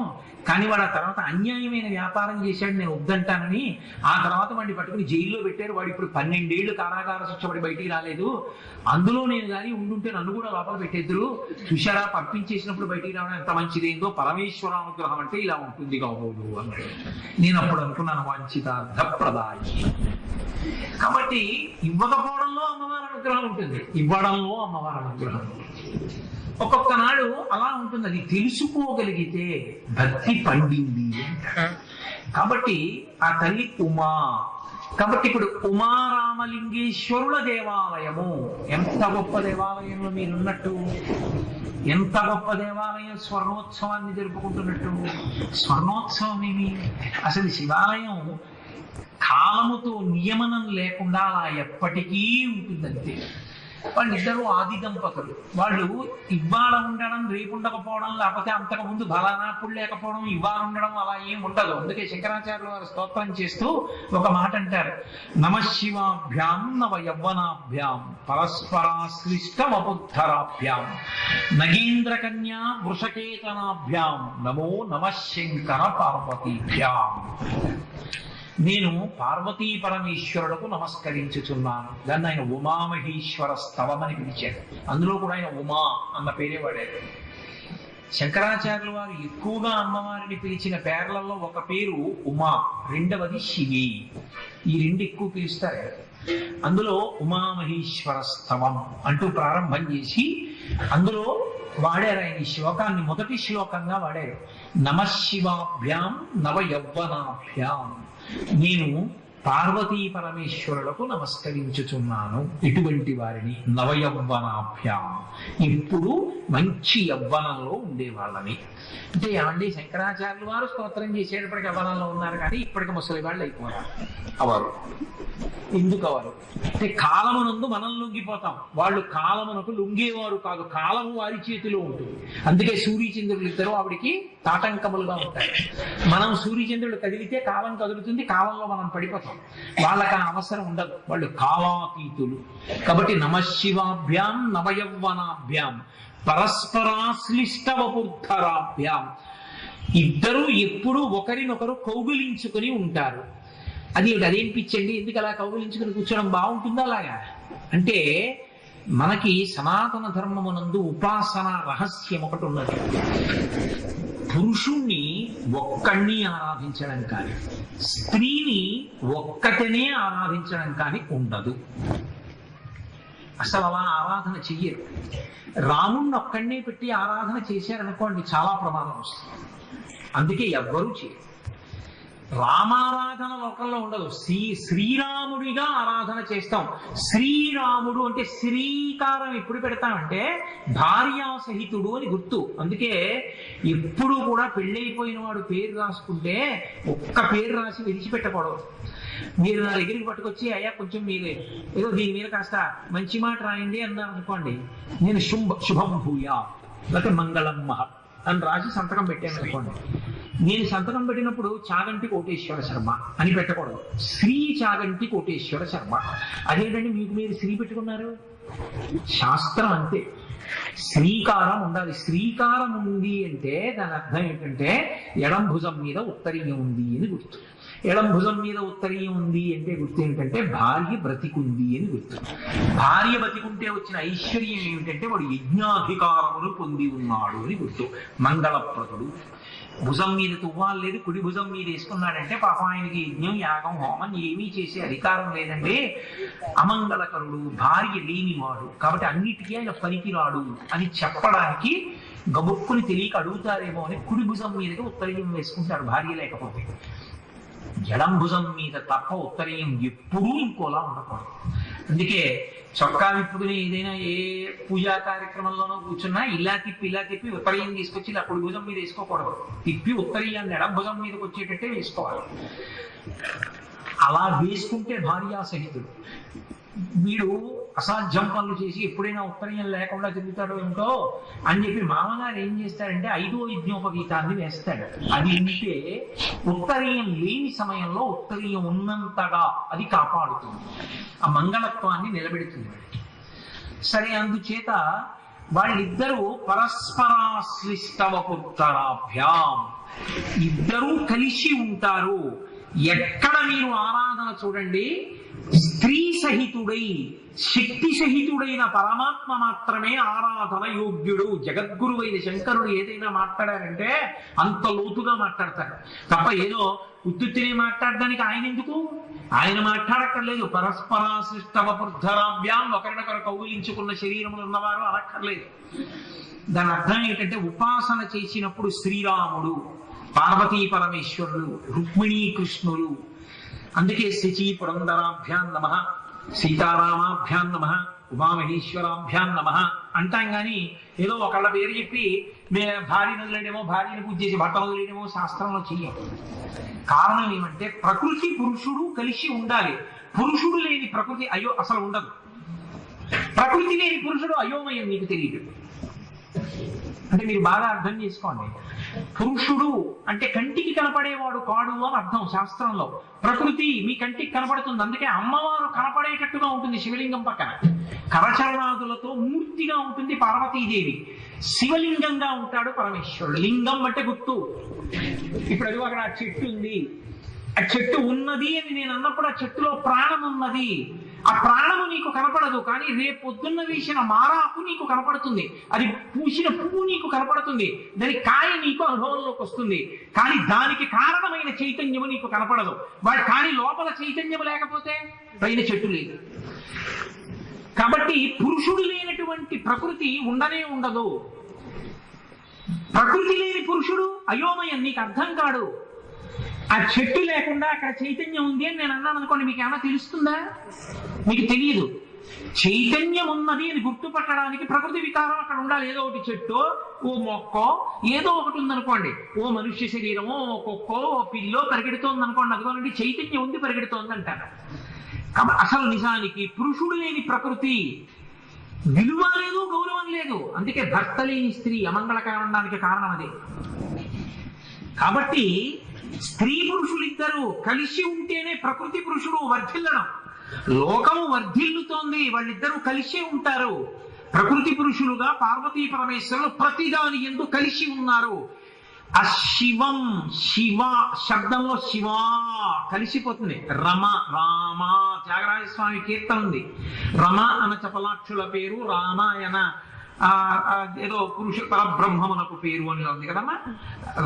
రమ రామ అంటే ఇద్దరు ప్రకృతి పురుషులు. అలాగే శివ శివ పార్వతీ పరమేశ్వరుడు ప్రకృతి పురుషులు ఇద్దరు కలిసి ఉంటారు. ఆ కలిసి ఉన్న స్వరూపాన్ని ఆరాధన చెయ్యాలి తప్ప పక్కన అమ్మవారు లేని ఏ మూర్తి ఉపాసనకు యోగ్యము కాదు. అలా చేస్తే బయట అది ఎంత అమంగళకరమో నీ ఇంట పూజ అంతే అమంగళకరం. అది తలకట్టు దీపం లాంటిది. తలకట్టు దీపం ఎప్పుడు పెడతారు? అంతే ఆ పూజ. నేను శాస్త్రం మాట్లాడుతున్నాను, అందుకే నాకు భయం లేదు. అమ్మవారు పక్కన ఉన్న మూర్తికి పూజ తప్ప సింహాసనంలో, అమ్మవారు పక్కన లేని మూర్తికి సింహాసనంలో పూజ లేదు. అమ్మవారు ఉండి తీరాలి. అందుకే కళ్యాణం చెప్తే అమ్మవారి వైపు నుంచి కళ్యాణం, అయ్యవారి వైపు నుంచి కళ్యాణం చెప్పం. సీతా కళ్యాణం, రుక్మిణీ కళ్యాణం, పార్వతీ కళ్యాణం, పద్మావతి కళ్యాణం, అంతేగాని శివ కళ్యాణం, రామ కళ్యాణం, కృష్ణ కళ్యాణం అందరూ. జీవుడు బ్రహ్మమును పొందుతాడు, భార్య భర్తని పొందుతుంది. కాబట్టి జీవుడు బ్రహ్మముతో కలిసిపోయి తత్వమసి పూర్ణమైపోతుంది. పూర్ణమద పూర్ణమిదం పూర్ణాత్ పూర్ణముదచ్యతే పూర్ణస్య పూర్ణమాదాయ పూర్ణమేవావశిష్యతే. అప్పుడు తత్వమసి మహావాక్యం అవుతుంది. అందుకని ఇలా చిన్ముద్ర పడదు. ఆ తత్వమసి మహావాక్యం అవ్వాలి అంటే జీవుడు బ్రహ్మమును పొందాలి. జీవుడు బ్రహ్మమును పొందడం అన్నది కళ్యాణం, అది వివాహం కాదు. వివాహం అయితే ఒక్కసారి, ఇంకో మాట అవ్వాలని కోరుకోకూడదు. పునఃపునః వివాహ సిద్ధి వస్తూ నక్షత్రం వేయకూడదు. వెళ్ళి పునఃపునః పెళ్లిళ్ళు ఉండాలని కోరుకోకూడదు. ఒక్కటే పెళ్లి జీవితంలో. కళ్యాణం గంట గంటకి చేయొచ్చు. పొద్దున్న కళ్యాణం చేయొచ్చు, సాయంకాలం కళ్యాణం చేయొచ్చు. భక్తులు ఎక్కువ మంది ఉన్నారనుకోండి కళ్యాణానికి, పొద్దున్న ఓపర్యాయం చేసి సాయంత్రం ఓపర్యాయం చేయొచ్చు. అదేంటంటే అన్ని మాటలు మంగళసూత్రాలు కట్టాలా చేయొచ్చా? చెయ్యొచ్చు. ఎందుకంటే అది కళ్యాణం. అంతేగాని పెళ్లికి కళ్యాణ శుభలేఖ మనం వేసుకోకూడదు. వివాహ మహోత్సవ ఆహ్వాన శుభపత్రిక, అది వివాహం. వివాహము అంటే అంటే విశేషమైన దాన్ని, వాహము అంటే పొందడానికి, బ్రహ్మమును పొందడానికి పక్కన ధర్మపత్నిని స్వీకరిస్తున్నాడు. ఇద్దరు కలిసి ఇప్పుడు ప్రయాణం చేస్తారు. కాదు, వివాహము అంటే అంటే విచిత్రమైన వాహము, బరువు తలకెత్తుకుంటున్నాడు. అది ఎంత పెరిగిపోతుందో అంత సంతోషంగా ఉంటుంది. ఆవిడ వచ్చింది అంత సంతోషం, పిల్లలు ఉంటారు అంత సంతోషం. లోన్లు పెట్టినప్పుడు, ఫీజులు కట్టినప్పుడు, పెళ్లిళ్ళు చేసినప్పుడు, దూరంగా విడిపోయి బెంగెట్టుకున్నప్పుడు తెలుస్తుంది దాని బరువు. కాబట్టి కానీ ఈ బరువు ప్రతివాడు ఎత్తుకుంటాడు. ఎత్తుకోని వాడు ఎవరైనా ఉంటే అందరూ కలిపి పిల్లని చూసి వాడికి ఎత్తేస్తాడు. ఎత్తేసి అమ్మాయ్యా ఇప్పుడు నువ్వు మాలో చేరావని అక్షతలు వేసేస్తాడు. కాబట్టి వివాహం ఈశ్వరుడు చేసుకుంటే వివాహం కాదు, కళ్యాణం. జీవ బ్రహ్మైక్య సిద్ధి. అందుకని కలిసి ఉంటారు ప్రకృతి పురుషులు. నేను నా నోటితో అమంగళకరంగా చెప్పక్కర్లేదు. అలా లేరనుకోండి, అప్పుడు దాన్ని శివం అనరు, శివ శివ అని పిలవరు. అప్పుడు ఏం చేస్తారంటే షీ గుణించి ఉండదు. అంటే గుణితం అంటే షా గుణిస్తే షీ కదూ, పైకి లేస్తుంది కొమ్ము, షా అవుతుంది. ప్రకృతి ఒకటే ఉండి పురుషుడు లేడనుకోండి, అది అంతర్ధానం అయిపోతుందని గుర్తు. అప్పుడు దాని శబ్దం మారిపోతుంది. శివ ఉండదు, షీ స్థానంలోకి షా వస్తుంది. వచ్చిందంటే అది ఇక నువ్వు ఉంచినా ఉండదు, అది కలిసిపోతుంది. అని శివ అది వర్ధిల్లుతుంది, పెరుగుతుంది. ఎప్పుడు శివ శివాతో కలిసి ఉంటే వర్ధిల్లుతుంది. శివ పక్కన శివా లేకపోతే వర్ధిల్లడం కనపడదు. శివ శివతో కలిసి ఉండకపోతే మంగళకరము కాదు. అందుకే ఉపాసన యందు ఇద్దరిని కలిపే ఉంచాలి తప్ప ఒకరు లేని మూర్తిని తీసుకొచ్చి పెట్టి పూజలు చేస్తానంటే లోకానికి క్షామం వస్తుంది. నీకు మంచిది కాదు, దేశానికి మంచిది కాదు. అది లేదు ఆరాధన. శంకరాచార్యుల వారు అప్పుడు చేశారు హెచ్చరిక. అందుకే పరాశర భట్టర్లు కూడా శ్రీగుణరత్న కోసం చేస్తూ అనుకల తనుకాండాలింగనారంభ శుంభ ప్రతిరిజ భుజశాఖ శ్రీసఖానోకహర్ది స్థననయన గుడుచ్ఛస్పార పుష్పద్విరేఫ రచయితుమై లక్ష్మీ కల్పవల్లి కటాక్షాన్ అంటారు. గాఢాలింగనం చేసుకున్న లక్ష్మీదేవి విష్ణుమూర్తిని కౌగిలించుకుని ఉండగా నేను ఆరాధిస్తున్నాను. అలాగే పార్వతీదేవి కౌగిలించుకుని ఉండగా, అంటే ఒకరితో ఒకరు పెనవేసుకుని ఉండగా, అదిగో చెట్టులో ఉన్న ప్రాణము పెనవేసుకుని ఉండగా, అది పరస్పరాశ్లిష్టవపుర్ధరాభ్య నగేంద్ర కన్యా వృషకేతనాభ్యాం. నగేంద్ర కన్యా పర్వతరాజపుత్రి ఉమా వృషకేతనాభ్యాం, ఆయన యొక్క జెండా మీద వృషభము ఎద్దు గుర్తుగా ఉంటుంది. ఆయన ఎద్దు ఎక్కి తిరుగుతాడు. ఏమాయన కర్మ. ఓ కారు ఇచ్చేవాడు లేడా ఆయనకి? ఓ సైకిల్ ఇచ్చేవాడు లేడా? వృషభము అంటే కేవలము ఎద్దు కాదు, వృషభము అన్న మాట కదా. వృష శబ్దాన్ని అమరకోశంలో మీరు పరిశీలన చేస్తే ధర్మం. అందుకే వృషాద్రి అని ఒక కొండ. వృషాద్రి అంటే ఆ కొండ ఎక్కాడు, ధర్మాన్ని పట్టుకోవడం నేర్చుకున్నాడు ఈశ్వరానుగ్రహంతో అని. కాబట్టి వృషకేతనాభ్యాం, ధర్మము గుర్తుగా కలవాడు. ఆయన పాదములు పట్టుకుంటే ఏమొస్తుంది? ధార్మికంగా బతకడం అలవాటు అవుతుంది. అటువంటి పార్వతీ పరమేశ్వరులకు నేను నమస్కరించుచున్నాను. వాళ్ళిద్దరూ అనుగ్రహమూర్తులు. ఉమారామలింగేశ్వర శబ్ద ప్రయోగం జరిగితే వారు ఎంత అనుగ్రహమూర్తులు అంటే సరసోత్సవాభ్యాం. వాళ్ళకి మీరు కష్టమైన ఉత్సవములు చెయ్యక్కర్లేదు. చాలా తేలిక ఉత్సవాలకి వాళ్ళు బహుప్రసన్నులవుతారు. అందుకే ప్రపంచంలో చాలా చిన్నదానితో చాలా విశేష ఫలితాన్ని ఇచ్చేటటువంటి స్వరూపం శివస్వరూపం అవుతుంది. భోళాశంకరుడు అంటారు. భోళాశంకరుడు అంటే దాని అర్థం మీరు వెళ్ళి పొగిడేస్తే పిచ్చేళ్ళ పొగిపోయి మీకు చేసేస్తాడనుకోకూడదు, తప్పది. ఆయన సర్వజ్ఞుడు. ఆయనకి తెలియంది ఏం లేదు. అలా పొగిడితే లొంగిపోయేవాడు అయితే లోకంలో అసలు నరకానికి వెళ్ళేవాడు ఉండడు. భోళాశంకరుడు అంటే అది కాదు, మీరు భక్తితో చేసిన చిన్న ఉత్సవాన్ని కూడా చాలా పెద్దదిగా స్వీకరించి మిమ్మల్ని అనుగ్రహిస్తాడు. అందుకే సరసోత్సవాభ్యాం అన్న మాట దృష్టిలో పెట్టుకుని దూర్జుడి కాళహస్తీశ్వర శతకంలో పద్యం చేశాడు. శ్రీశైలేషు భజింతునో యభవు కాంచీనాథు సేవింతునో కాశీవల్లభు కల్వబోతన మహాకాళేషు పూజింతునో నా శీలం బడువైన మేరువణుచును రక్షింపవే నీ కృపాశ్రీ శృంగార విలాసహాసముల చే శ్రీకాళహస్తీశ్వర అన్నాడు. అయ్యా నేను ఎక్కడికి వెళ్ళలేకపోయాను శివ అని ఆయనతో చెప్పినా, అయ్యో నాన్న ఎందుకులో బెగ పెట్టుకుంటావు? అక్కడంతా వెడితే ఎవరితో మాట్లాడాలి? నువ్వు నాతోనేనా? ఇప్పుడు నేను ఇక్కడైనా ఉన్నాను, నాకు వచ్చి పాపం చెప్పేవా నీ కష్టం? చాలురా, అక్కడే అందరూ వెళ్ళి చెప్తే ఏది విన్నానో ఇక్కడ కూర్చొని అది విన్నాను నీ దగ్గర, చాలా అంటే అది భోళాశంకరుడు అంటే. మీరు మనసు విప్పి మాట్లాడినప్పుడు స్వీకరించే లక్షణం ఉన్నవాడని గుర్తు. అంతేగాని మీరు వెళ్ళి పొగిడేస్తే పొంగిపోయేవాడు అనుకోకూడదు. అదో పిచ్చి, అలా అనుకోవడం అదో పాపం కూడా. కాబట్టి ఆయన భోళాశంకరుడు. సరసోత్సవాభ్యాం అన్న మాటకు అర్థం ఏంటంటే చిన్ని ఉత్సవంతో అపార ఫలితాన్ని ఇస్తాడు. అందుకే నేను నా ఉపన్యాసాన్ని పూర్తి చేసే కోణంలోకి వస్తున్నాను. సరసోత్సవాభ్యాం అన్నాను కదా, ఎలాగో వాళ్ళిద్దరు అనుగ్రహం ఎలా ఉంటుంది అనడానికి ఒక్క ఉత్సవాన్ని మీకు నేను సూచన చేసి విడిచిపెట్టేస్తాను. ఎందుకంటే ఆ ఒక్క మాటని వ్యాఖ్యానం చేయాలంటే కొన్ని నెలలు పడుతుంది. సరసోత్సవాభ్యాం, కార్తీక పౌర్ణమి నాడు మనం ఒక పని చేస్తాం, అది చెయ్యాలి. అది మానేసి ఇంకోటి చేయకూడదు, అదే చెయ్యాలి. ఎందుకంటే దానికన్నా ఫలితం ఇచ్చేది ఇంకోటి లేదు. అందుకే నిర్దేశం చేస్తారు, అదే చెయ్యి అని చెప్తారు. కార్తీక పౌర్ణమి నాడు జ్వాలాతోరణము అని ఈశ్వరుడికి ఉత్సవం. ఉత్సవము వేరు, పూజ వేరు. ఉత్సవము అంటే ఏమిటో తెలుసా అండి? మీలో హర్షము ప్రకటనమైతే ఉత్సవం. పూజ చేసామనుకోండి నేను ఒకడినే చేసుకోవచ్చు, దీపం పెట్టాననుకోండి నేను ఒకడినే పెట్టచ్చు. ఉత్సవం చేస్తే నేను ఒక్కడినే చేస్తే ఉత్సవం అన్నాడు, 10 మందితో కలిసి చేస్తే ఉత్సవం. పూజ అన్నం తినడం లాంటిది, ఉత్సవం పల్లకి మోయడం లాంటిది. పల్లకి ఒకడే మోసుకుంటూ వెళ్ళిపోడు, పల్లకి మోసేటప్పుడు కనీసం 2 ఉండాలి. అన్నం తినేటప్పుడు నా పక్కన ఎవడు లేడండి నేను ఎలా తింటానని అక్కర్లేదు, నీకు ఆకలి ఇస్తే నువ్వు తినచ్చు. అందుకే పూజ అన్నం తినడం, ఉత్సవం పల్లకి మోయడం, రెండిటికి అంత తేడా ఉంటుంది. ఈశ్వరుడికి ఉత్సవం చేశానంటే నేను కాదు, నాతో పాటు ఇంకా కొంతమంది ఉన్నారని గుర్తు. మేమందరం కలిసి తల పైకెత్తి సంతోషంతో హర్ష ప్రకటనం చేశామని గుర్తు. ఆ హర్షము, ఆ మోదము, ఆ సంతోషము ఏదుందో అది ప్రకటనం చేసినప్పుడు కారణం ఒకటి ఉంది, ఒక సంతోషం ఉంది నాకు అది చేస్తున్నప్పుడు. ఏం చేశాను? కార్తీక పౌర్ణమి నాడు జ్వాలాతోరణోత్సవము చేశాను. ఏమిటి చేసావు? జ్వాలాతోరణానికి వజ్రాలు తెచ్చావా, వైడూర్యాలు తెచ్చావా, బంగారు తీగలు తెచ్చావా? అప్పుడే పండినటువంటి పంట కోతలు కోసినప్పుడు వచ్చిన గడ్డి తీసుకొచ్చి 3 కర్రలు పెడతారు. ఇటు 2 కర్రలు పెట్టి పైన 1 కర్ర పెడతారు.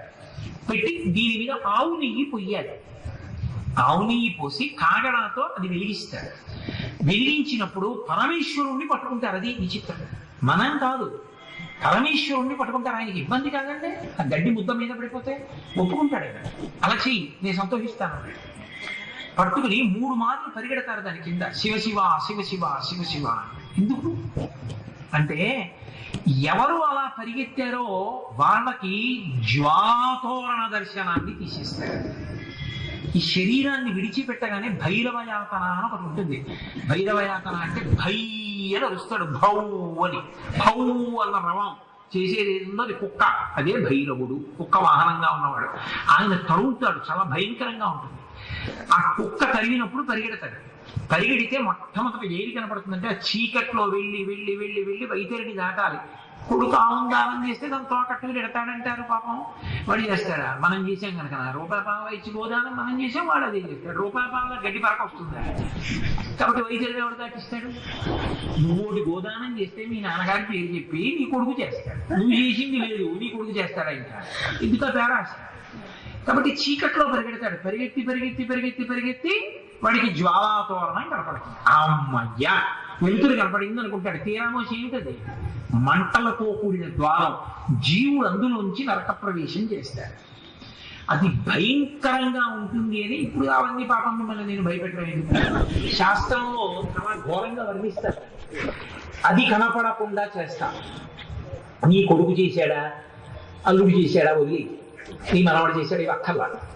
ఒక్కసారి కార్తీక పౌర్ణమి ఒక్కటే నేను మీతో మనవి చేశా కదా, కృష్ణ చతుర్దశి మాఘమాసంలో ప్రదోష వేళ ఒక మారేడు జలం వేస్తే ఎలా ఫలితం వస్తుందో అది అన్ని వేళలా వేస్తానంటే కుదరదు. మళ్ళీ మీకు నేను యథార్థం చెప్పనా? మహాశివరాత్రి నాటి ప్రదోష వేళ చేసినటువంటి శివార్చన కన్నా గొప్పది శ్రావణ మాస సోమవారం నాటి ప్రదోష వేళ చేసిన శివార్చన.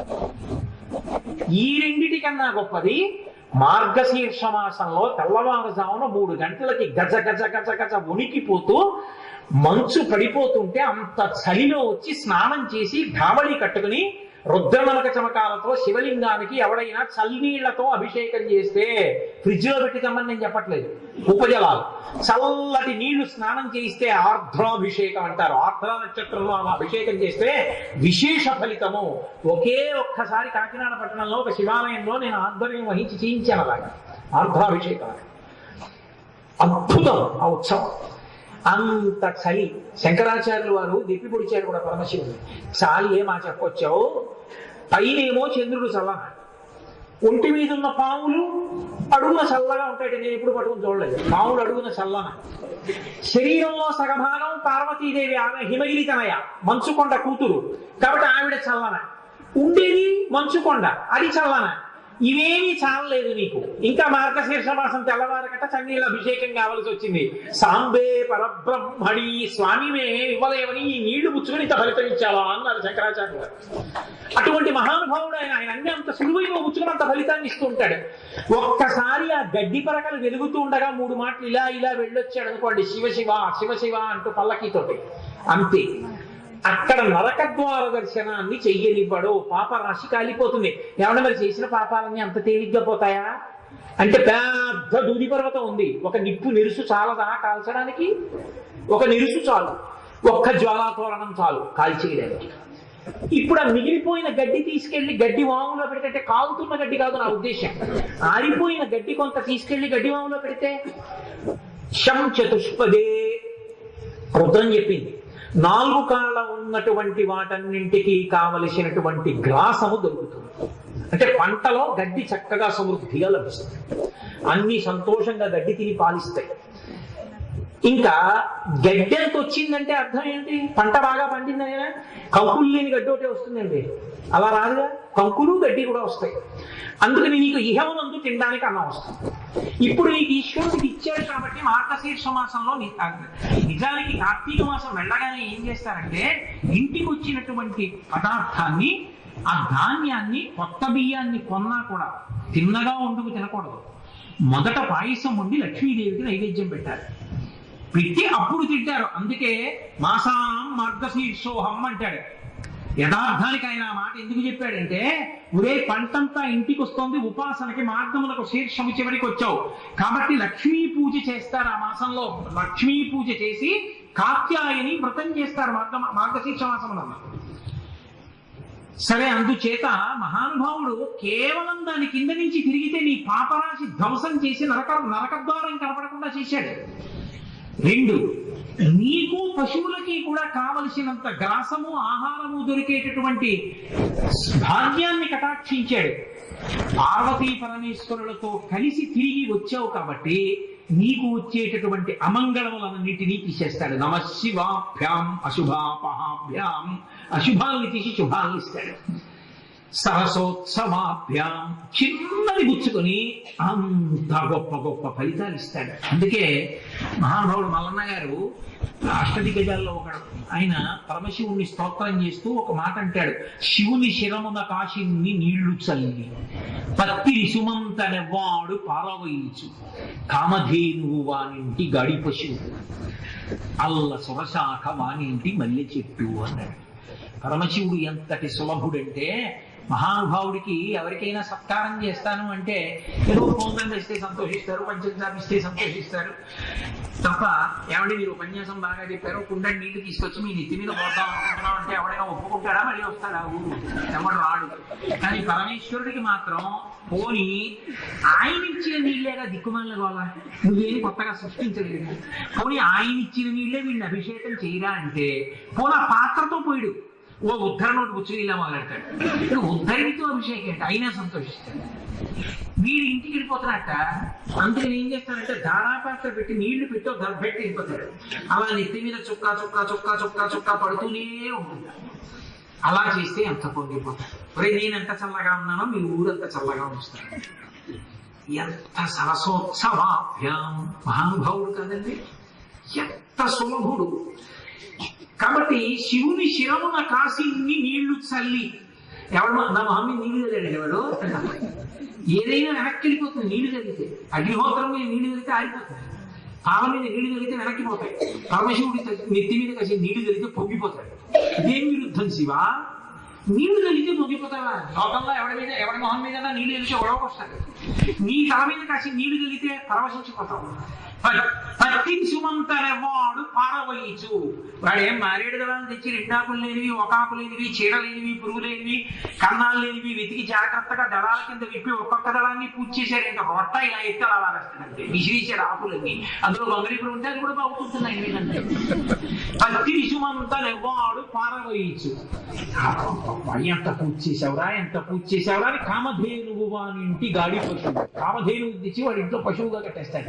అల్ల సురసా ఏకంగా కల్పవృక్షాన్ని తీసుకొచ్చి వాడి ఇంట్లో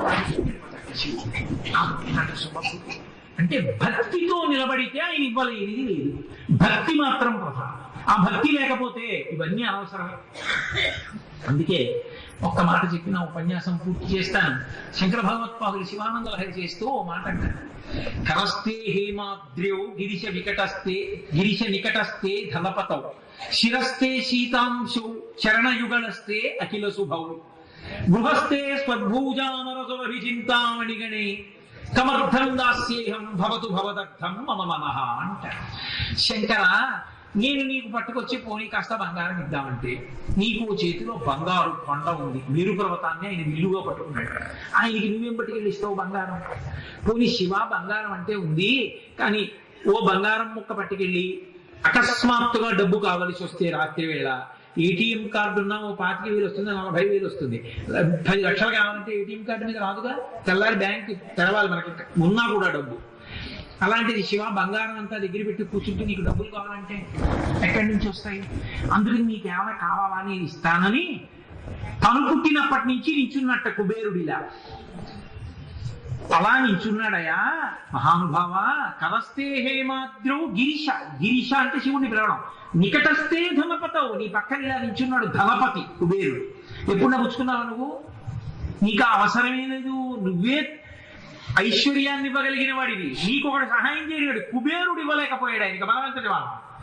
గిరిశ నికటస్తే ధనపతవు, ఫోన్లే బంగారం అక్కర్లేదు, డబ్బు అక్కర్లేదు. శివ, నీకు నేను మోక్షం ఇస్తాను, నీకు నేనేదో ఆరోగ్యం ఇస్తానంటావా? శిరస్తే శీతాంశౌ, ఆయన తల మీద చంద్రబింబం ఉంది కాబట్టి ఆయనే అమృతంతో తడుస్తుంటాడు, ఆయనే లోకానికి మోక్షం ఇస్తాడు, ఆయనే కాలాతీతుడు, ఆయనే ఓషధుల్ని ప్రకాశింపజేస్తాడు. ఇంకా ఆయనకి నువ్వేమి ఇస్తావు? కాబట్టి శిరస్తే శీతాంశౌ చరణయుగళస్తే అఖిల శుభౌ, ఎవరింట్లోనున్న శివం అంటే శుభం, శివ అంటే శుభం, శోభనం, మంగళం, క్షేమం, భద్రం, యోగం పర్యాయ పదాలు. ఎవరింట్లోనైనా ఓ శుభం కలగాలంటే పరమశివుడి కాలి బొటనవే ఇలా కదిలితే తోరణం ఇచ్చి పట్టుకుంటుంది. ఈశ్వర శుభాలన్నీ నీ పాదాల దగ్గర ఉన్నాయి, ఇంకా నేను నీకు కొత్తగా ఏమి శుభం చేయను. కాబట్టి చరణ యుగళస్తే అఖిల శుభవు. అటువంటి వాడికి నీకు నేను ఇంకా ఏమి ఇవ్వగలను? పైగా పోనీ నీకు ఇల్లు కట్టిస్తాను దేవా, నీకు నీ గోడ బంగారు తాపడం ఇస్తాను అంటావా? మహానుభావుడికి ఆయన ఇల్లే గృహస్థే స్వర్భూజామర సురభిచింతామణిగణే. ఆయన ఇంట్లోనే కామధేనువులు, కల్పవృక్షాలు ఇవన్నీ ఉన్నాయి.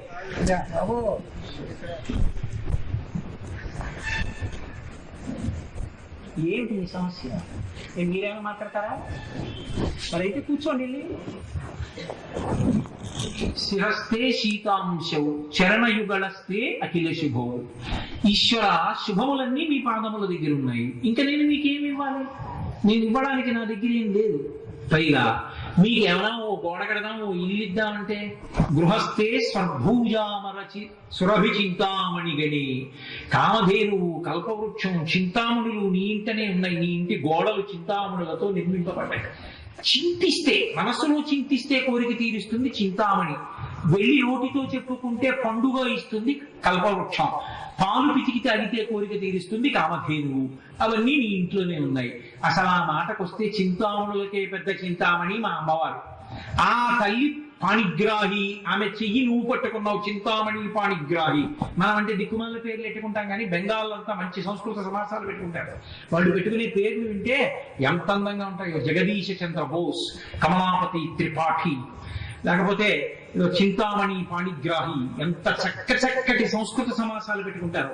అరవిందనాథ చటోపాధ్యాయ, వాళ్ళ పేర్లు వింటుంటే, బెంగాల్ పేర్లు చదువుతుంటే అబ్బా ఏం పేర్లు రా, ఏమి సమాసాలు రా అనిపిస్తుంది. మనకు ఏమీ అక్కర్లేదు, బుస్సు టుస్సు అక్కర్లేని పేర్లన్నీ మనకి. అన్ని విధాల భ్రష్టు పట్టింది ఏది అంటే ఆంధ్రప్రదేశ్. నేను కేరళ వెళ్ళాను, చాలా మర్యాదగా ఉంటుంది. గురువాయూరుడితే చొక్కా ఇప్పని అడగక్కర్లేదు, విప్పే కనపడతారు అందరు. ద్రవిడ దేశంలోకి వెళితే గుళ్ళో గంట కొట్టడానికి ఎంత ఆలోచించి కొడతారు. నైవేద్యం జరుగుతుంటే తప్ప గంట కొట్టరు అక్కడ, అంత జాగ్రత్తగా ఉంటారు. ఏది వద్దంటామో అవన్నీ చేసేది ఎక్కడ అంటే ఆంధ్రదేశంలో. ఉపన్యాసానికి ముందు ఫోటోలు తీయద్దు అన్నారు అనుకోండి, వేదిక పక్కకు వచ్చి ఫోటోలు తీసేది ఆంధ్రదేశంలో. ఏది వద్దని మీరు చెప్తారో అదే చేస్తారు.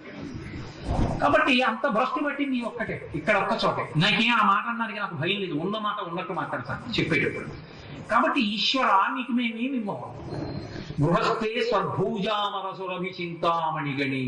మీ ఇంట కామధేనువులు ఉన్నాయి, కల్పవృక్షములు ఉన్నాయి, చింతామణులు ఉన్నాయి.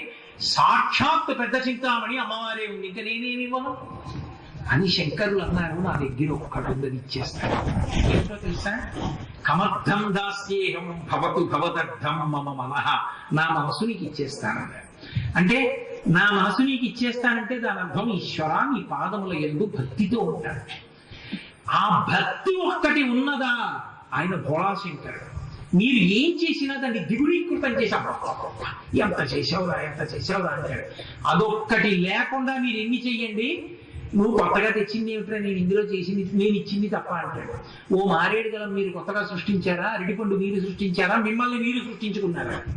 చర్మము, రక్తము, మాంసము, కొవ్వు, అస్థి, శుక్ల, మేధ 7 ధాతువులు ఈశ్వరుడు సమకూర్చి దీన్ని తయారు చేశాడు.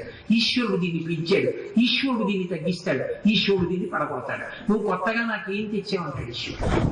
అందుకే ఈశ్వర మీరు లేనిది ఏముంది అని భక్తితో ఎవడు నిలబడ్డాడో వాడు ఏమీ చెయ్యక్కర్లేదు. అదే శంకరులు అంటారు సకృన్నత్వానత్వా. ఈ భక్తితో నిలబడిన వాళ్ళకి ఏదైనా ఇవ్వగలిగినది ఎవరో వాళ్ళే ఉమారామలింగేశ్వరులు.